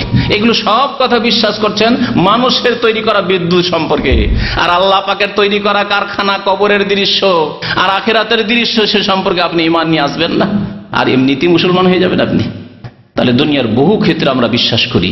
আজকে না কালকে কি আমাদের এক ভাই বলছিল যে বঙ্গোপসাগরে তুফান আসছে, তুফান এসেছে, হয়তো অনেকের কাছে খবর আছে, তুফান আসছে আর কাছাকাছি চলে এসেছে, আর বাংলাদেশের উপরে আক্রমণ হতে পারে, হ্যাঁ, এর প্রভাব পড়তে পারে, ঠিক না? শুনেছেন না? কি করে বিশ্বাস করে নিচ্ছেন আপনি? মানুষে বললো একজন, আমি একজনের কাছে শুনেছি, তার কথা বিশ্বাস করেছি, 10 জনও বললো তার কথা বিশ্বাস করলেন। আর মুহাম্মদুর রাসূলুল্লাহ সাল্লাল্লাহু আলাইহি ওয়াসাল্লাম কবরের আযাবের কথা বলছেন, তার কথা বিশ্বাস করবেন না আপনি? আল্লাহ পাক বলছেন, তার কথা বিশ্বাস করবেন না আপনি? আম্বিয়া কেরাম সবাই বলেছেন, তাদের কথা বিশ্বাস করবেন না আপনি? কার কথা বিশ্বাস করবেন আপনি? আরো বলি এইরকম যারা সংশয় রয়েছে, কুফরিতে রয়েছে, তাদেরকে যে আপনার মায়ের কথায় আপনি বিশ্বাস করেছেন, আমার মায়ের কথা আমি বিশ্বাস করেছি, এটা আমার বাবা, বিশ্বাস করিনি। কেউ কি দেখেছেন যে আসলে বাবা কিনা? কেউ দেখেননি। তারপরে বিশ্বাস করে ছোট থেকে যখনই মুখ ফুটেছে 2 বছর 2.5 বছর, তোমার বলছে যে এটা তোমার আব্বা, এটা তোমার আব্বা, ওই আব্বা আব্বা করতে এত আব্বা করছে, আব্বাই বলছি তাকে সারা জীবন, আর পুরো ঈমান বিশ্বাস আছে এটাই আমার আব্বা, বিশ্বাস করছেন মায়ের কথা। তারপরে আত্মীয় স্বজন, খালা, ফুফু, নানি, না দাদি, এসব বলেছে, এরা বলেছে যে এটা তোমার আব্বা, এটা তোমার আম্মা, এসব বিশ্বাস করেছেন আপনি। দুনিয়া আমরা সব কথাই বিশ্বাস করি, কিন্তু আখিরাতের ক্ষেত্রে যখন আসে তখন শয়তান আমাদের অনেককে গুমরাহ করে দেয়, পথভ্রষ্ট করে দেয়। যখন কবরের জীবনের কথা আসে তখন শয়তান আমাদের অনেককে গুমরাহ, পথভ্রষ্ট করে দেয়। আল্লাহ যেন আমাদেরকে ঈমান সুন্দর করা তৌফিক দান করেন। আল্লাহ আমাদের কবরের জীবন যেন সুখী করেন, আমাদের আখিরাতের জীবন সুখী করেন। আল্লাহ দুনিয়াতেও আমাদেরকে সুখী করেন। রব্বানা আতিনা ফিদ দুনিয়া হাসানা ওয়া ফিল আখিরাতি হাসানা ওয়া কিনা আযাবান নার। ربنا ظلمنا أنفسنا وإن لم تغفر لنا وترحمنا لنكونن من الخاسرين ربنا هب لنا من أزواجنا وذرياتنا قرة أعين واجعلنا للمتقين إماما وصلى الله على نبينا محمد وعلى آله وصحبه أجمعين. আচ্ছা, আমাদের এক ভাই এখানে আসেন, ওনার আম্মা ইন্তেকাল করেছে, দোয়া চেয়েছে আপনাদের কাছে, দোয়া করেন আল্লাহ যেন তাকে জান্নাতবাসী করে, তার গুনাহ খাতা মাফ করে, তার কবরের বালা মুসিবতকে যেন দূর করে, কবরের পরীক্ষা আল্লাহ যেন পাশ করার তৌফিক দান করেন। আমিন।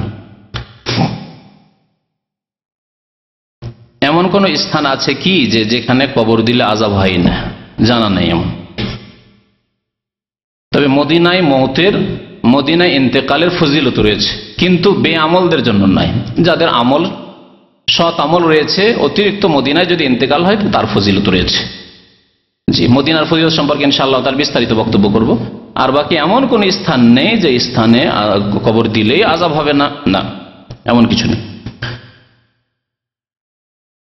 এছাড়া অনেক বিভ্রান্তিকর কথাবার্তা, শিরকি কুফরি বিদআতি কথাবার্তা রয়েছে, যে পীরের সাজরানামা লিখে দেয়, পীরের সিলসিলা লিখে দেয় মুরিদদেরকে, যে এটা যদি কাপনে বেঁধে দেয় তাহলে মুনকার নাকির এসে ওটা খুলে দেয়। আরে হ্যাঁ, পীরের সাজরানামা আছে, আর জিজ্ঞাসাই করবে না।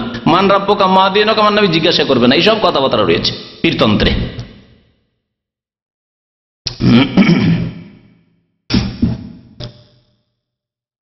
বিশেষ কোন ব্যক্তির কবরকে কি কবর বলবো না? না, প্রত্যেকের কবর কবর।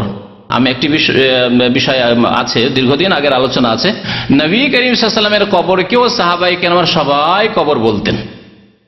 আবু বকরের কবরকে কবর বলতেন, ওমরের কবরকে কবর বলতেন, সবার কবরকে কবর বলতেন। সুতরাং আল্লাহর নবীর কবরকে রওজায়ে পাক বলা বিদআতি কথা, আর পীরদের কবরগুলিকে মাজার বলা বিদআতি কথা, আর গরিব মিসকিনদের কবরগুলিকে কবর বলা শুধু ভ্রান্ত কথাই। সবগুলি কবর, সবগুলি কবর। জি, কবরে আজান দিলে নাকি আযাব হয় না? হ্যাঁ, এটি নতুন নতুন মতবাদ আহমদ রেজা খান বেরেলভি ভারত থেকে চালু করেছে, আজকে থেকে প্রায় 40 থেকে 50 বছর আগে। আর তার একটা ছোট্ট পুস্তিকা আছে, আজানুল কবর। আর এই মুশরিক বিদাতি যে কবর পূজাকে ধর্ম বানিয়েছে, সে কোরআন এবং হাদিসকে বিকৃত করে বলছে যে কোরআন হাদিসে আছে কবরে সিজদা করার কথা, কবরওয়ালার কাছে দোয়া করার কথা। এই দলটি বাংলাদেশে বিভিন্ন জায়গায় আছে, যারা নিজেদেরকে রেজভি বলে অথবা সুন্নি বলে, আহলে সুন্নাত ওয়াল জামাত বলে, কিন্তু তারা আহমদ রেজা খানের উম্মত। তাদের আকীদা যে কবরে আজান দিতে হবে, নবী করিম সাল্লাল্লাহু আলাইহি ওয়াসাল্লাম থেকে কোনো এর প্রমাণ নেই। আমার সময় শেষ বেশি হয়ে যাচ্ছে, না হলে আমি বলতাম। আমার ছাত্র জীবনের শেষ বছর ছিল, দাওরাতে পড়াশোনা করতাম, তখন একবার ওইরকম এক বিদাতি মোল্লা এসে, মোল্লা কোনো আলেম না আধা মুন্সি আর কি, তো মুন্সি এসে এক গ্রামে কবরে আজান দিতে শুরু করেছে। ওই বেরেলভি এলাকায় এসেছে, আজান দিতে শুরু করেছে। তারপরে ওখানকার শিক্ষিত লোকেরা ছিল, যারা নতুন লেগেছে, যদিও তারা বেরেলভি, তবু নতুন লেগেছে, প্রথম ওই এলাকায় আজান হয়েছে। তখন ওরা দৌড় দিয়ে চলে এসেছে আমাদের ওই মাদ্রাসা, যে মাদ্রাসা আমি ফারিগ হই। 1982 বা 81 ঘটনা, 1981 অথবা 82 ঘটনা। তো তারপরে আমাদের এক ওস্তাদ গেলেন, তার সাথে আমাকে নিলেন, যে বুখারী মুসলিম এগুলো হাদিসগুলো নিয়ে যেতে হবে। আর আমি আলহামদুলিল্লাহ পড়াশোনা ভালো ছিল, বলছে একটা ছেলে নিয়ে আর একজন ওস্তাদ গেলাম ওখানে। ওরা জানতে পেরেছে যে আলেম আনতে গিয়েছে, তার আগেও মোল্লা পালিয়ে গেছে নেই। তো ওই গ্রামে গিয়ে আলোচনা হইলো, আর সেখানে হাদিসগুলো খুলে দেখানো হলো। আজান শুধু নবজাত সন্তান, যে নতুন জন্ম হয়েছে বাচ্চার, এই শিশুর কানে আজান দেওয়ার হাদিস আছে। এছাড়া নামাজের আজান আছে, আর কোনো আজান নেই। আমাদের ঝড় তুফানে আজান দেয়, তাই না? ঝড় তুফানে আজান, যখন ঝড় তুফান ঘূর্ণিঝড় হয়, কত যে ছোট কালে আজান দিয়েছি। আমার আব্বা আজান দিতেন, কিন্তু আমার মামার বাড়িতে দেখতাম মামাতো ভাইরা আজান দিচ্ছে, সবাই আজান দিচ্ছে, আমিও আজান দিতাম। এসব বিদআতি কাজ, এসব বিদআতি কাজ। কবরে কোনো আজান নেই। কবর যদি সুন্দর করে খনন করা হয়, সেটা নাকি সৎ লোকের আলামত। কেমন কথা? সুন্দর করে খনন মানে কবর খনন করতে গিয়ে যদি ভুসড়ে না পড়ে, এটা বলতে চেয়েছেন মনে হয় নাকি? না, এমন কিছু নাই। নরম মাটি থাকলে, বর্ষাকাল থাকলে, আর ইন্ডিয়া বাংলাদেশ জমি হলে এমনিতে ভালো ভালো সৎ মানুষের কবর ভুসে পড়বে। মাটি কি আর কি বুঝবে যে এটা সৎ লোকের কবর? তা ভুসলিতে হবে না, আর অসৎ লোকের তো ভুসলে যেতে হবে। ওর যেটা কাজ করবে। আর যদি কবর ভেঙে পড়ে যায় অথবা পানি উঠে, তা না অসৎ হওয়ার কারণ না। এসব মিথ্যা কথা, সব ভুল কথা, ভুল কথা। বর্ষাকাল যখন থাকবে উঁচু জায়গায় কবর দেন, এবং কবরস্থানে কবর দেন। কবরস্থানে একটু উঁচু জায়গায় করেন, নিচু জায়গায় যাতে না হয়। আল্লাহর ওলি যদি কবরের পাশ দিয়ে যায়, তখন নাকি আযাব হয় না? ডাহা মিথ্যা কথা, ডাহা মিথ্যা কথা। নবী করিম সাল্লাল্লাহু আলাইহি ওয়াসাল্লাম চাইতে আল্লাহর বড় ওলি কে ছিল? ওলি মানে দোস্ত। তো আল্লাহর অন্তরঙ্গ বন্ধু, ওলির চাইতে বড় উপাধি হচ্ছে খলিল। খালিল মানে অন্তরঙ্গ বন্ধু, খালিল মানে অন্তরঙ্গ বন্ধু। আল্লাহ পাক মাত্র 2 নবীকে খলিল বলেছেন, আর কাউকে খলিল বলেননি। ইব্রাহিম আলাইহিস সালাম আর মুহাম্মদুর রাসূলুল্লাহ সাল্লাল্লাহু আলাইহি ওয়াসাল্লাম। তো মুহাম্মদুর রাসূলুল্লাহ হাদিস তো পড়ে শোনাইলাম, মুসলিম শরীফের হাদিস। যে 6টি কবর বা 5টি কবর ছিল বা 4টি কবর ছিল, আর সেখান দিয়ে যাচ্ছেন নবী করিম সাল্লাল্লাহু আলাইহি ওয়াসাল্লাম, আর আরেকটি ঘটনায় 2টি কবর ছিল, তাদের আযাব হচ্ছে। আল্লাহর নবী, দুনিয়ার সবচেয়ে বড় ওলি, আল্লাহর অন্তরঙ্গ মধু খালিল, তিনি যাচ্ছেন আর কবর আযাব হচ্ছে, বন্ধ হচ্ছে না। তাহলে এইসব ভণ্ড ওলি যারা ওলিয়া ও শয়তান কিন্তু নিজে ওলি দাবি করে বসে আছে, তাদের ফজিলত কোত্থেকে পেলেন আপনি? সত্যিকার ওলি যদি এই উম্মতের হয়, শ্রেষ্ঠ ওলি আবু বকর সিদ্দিক, আবু বকর, ওমর, ওসমান, আলী। এইভাবে ওলি চিনতে শেখেন, ওলিকে চেনেন এবং তাদের সাথে মহব্বত করুন এবং তাদের অনুসরণ করুন, তাদের পথে চলুন। আর ভণ্ডদেরকে ওলি বানিয়ে বসে আছেন।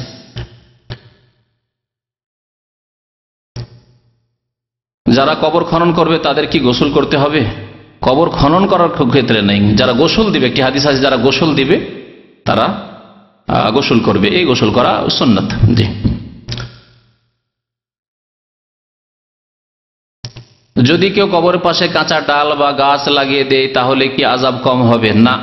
তবে নবী করিম সাল্লাল্লাহু আলাইহি ওয়াসাল্লাম গাছ লাগাননি, ডাল পুঁতেছিলেন দুটো, যখন ওই 2টি কবরে, সময়ের স্বল্পতার জন্য ওই হাদিসটাকে সংক্ষেপ করে দিয়েছি, তাদের 2টো খেজুরের ডাল কেটে পুঁতে দিয়েছিলেন আর বলেছিলেন যে লাআল্লাহু আন ইউখাফফাফা আনহুমা মা লাম ইয়াইবিসা, আমি আল্লাহর কাছে আশা করি যে যতক্ষণ এইগুলি শুকায়নি, যতদিন শুকায়নি এই ডালগুলি, ততদিন কবরের আযাব কি হবে?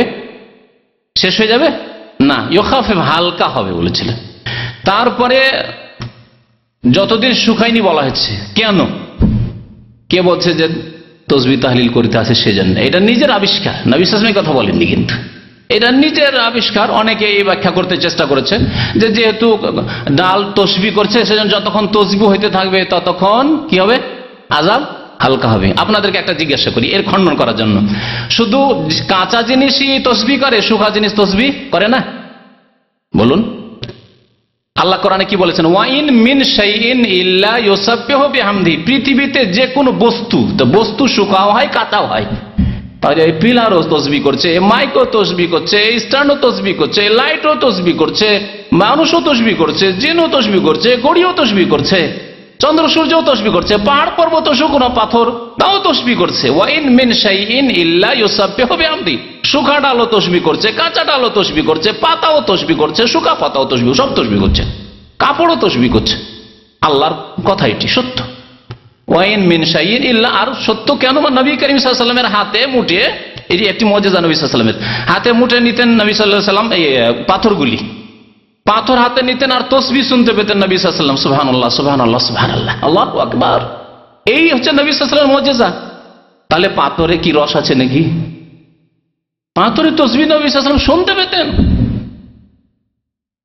ওয়াইন মিন শাইইন ইল্লা ইউসাব্বিহু বিহামদি, এমন কিছু নেই পৃথিবীতে যে তসবিহ করে না। ওয়ালাকিন লা তাফকাহুনা তাসবিহাম, কিন্তু তোমরা তাদের তসবিহ বুঝো না। কেমন করে? মাইক কেমন করে তসবিহ করছে, কাপড়ে কেমন করে তসবিহ করছে, লোহাতে কেমন করে তসবিহ করছে, বুঝেন না আপনি, আল্লাহ জানেন।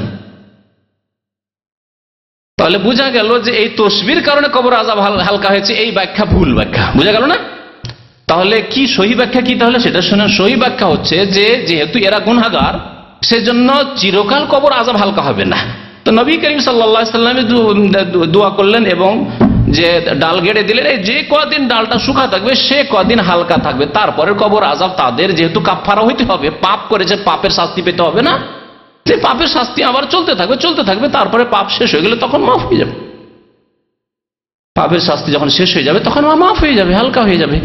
এই জন্য একটি কথা বলতে গিয়ে ছুটে গেছে, সেটা আবার বলে দিচ্ছি যে কবর আযাব, শুরুতে বলেছিলাম কবর আযাব 2 প্রকার, এক হচ্ছে স্থায়ী আযাব আর একটা হচ্ছে অস্থায়ী আযাব। স্থায়ী আযাব কাফের, মুশরিক, মুনাফিকের জন্য, আর যারা ইসলাম বিনষ্টকারী কোনো কাজ, এর আগে 2 সপ্তাহ আগে বক্তব্য করেছি, ইসলাম নষ্ট করে দিল যারা, বেনামাজি, ইসলামের কোনো কিছু অস্বীকার করলো, কবর আযাবকে অস্বীকার করলো, কাফের হয়ে গেল।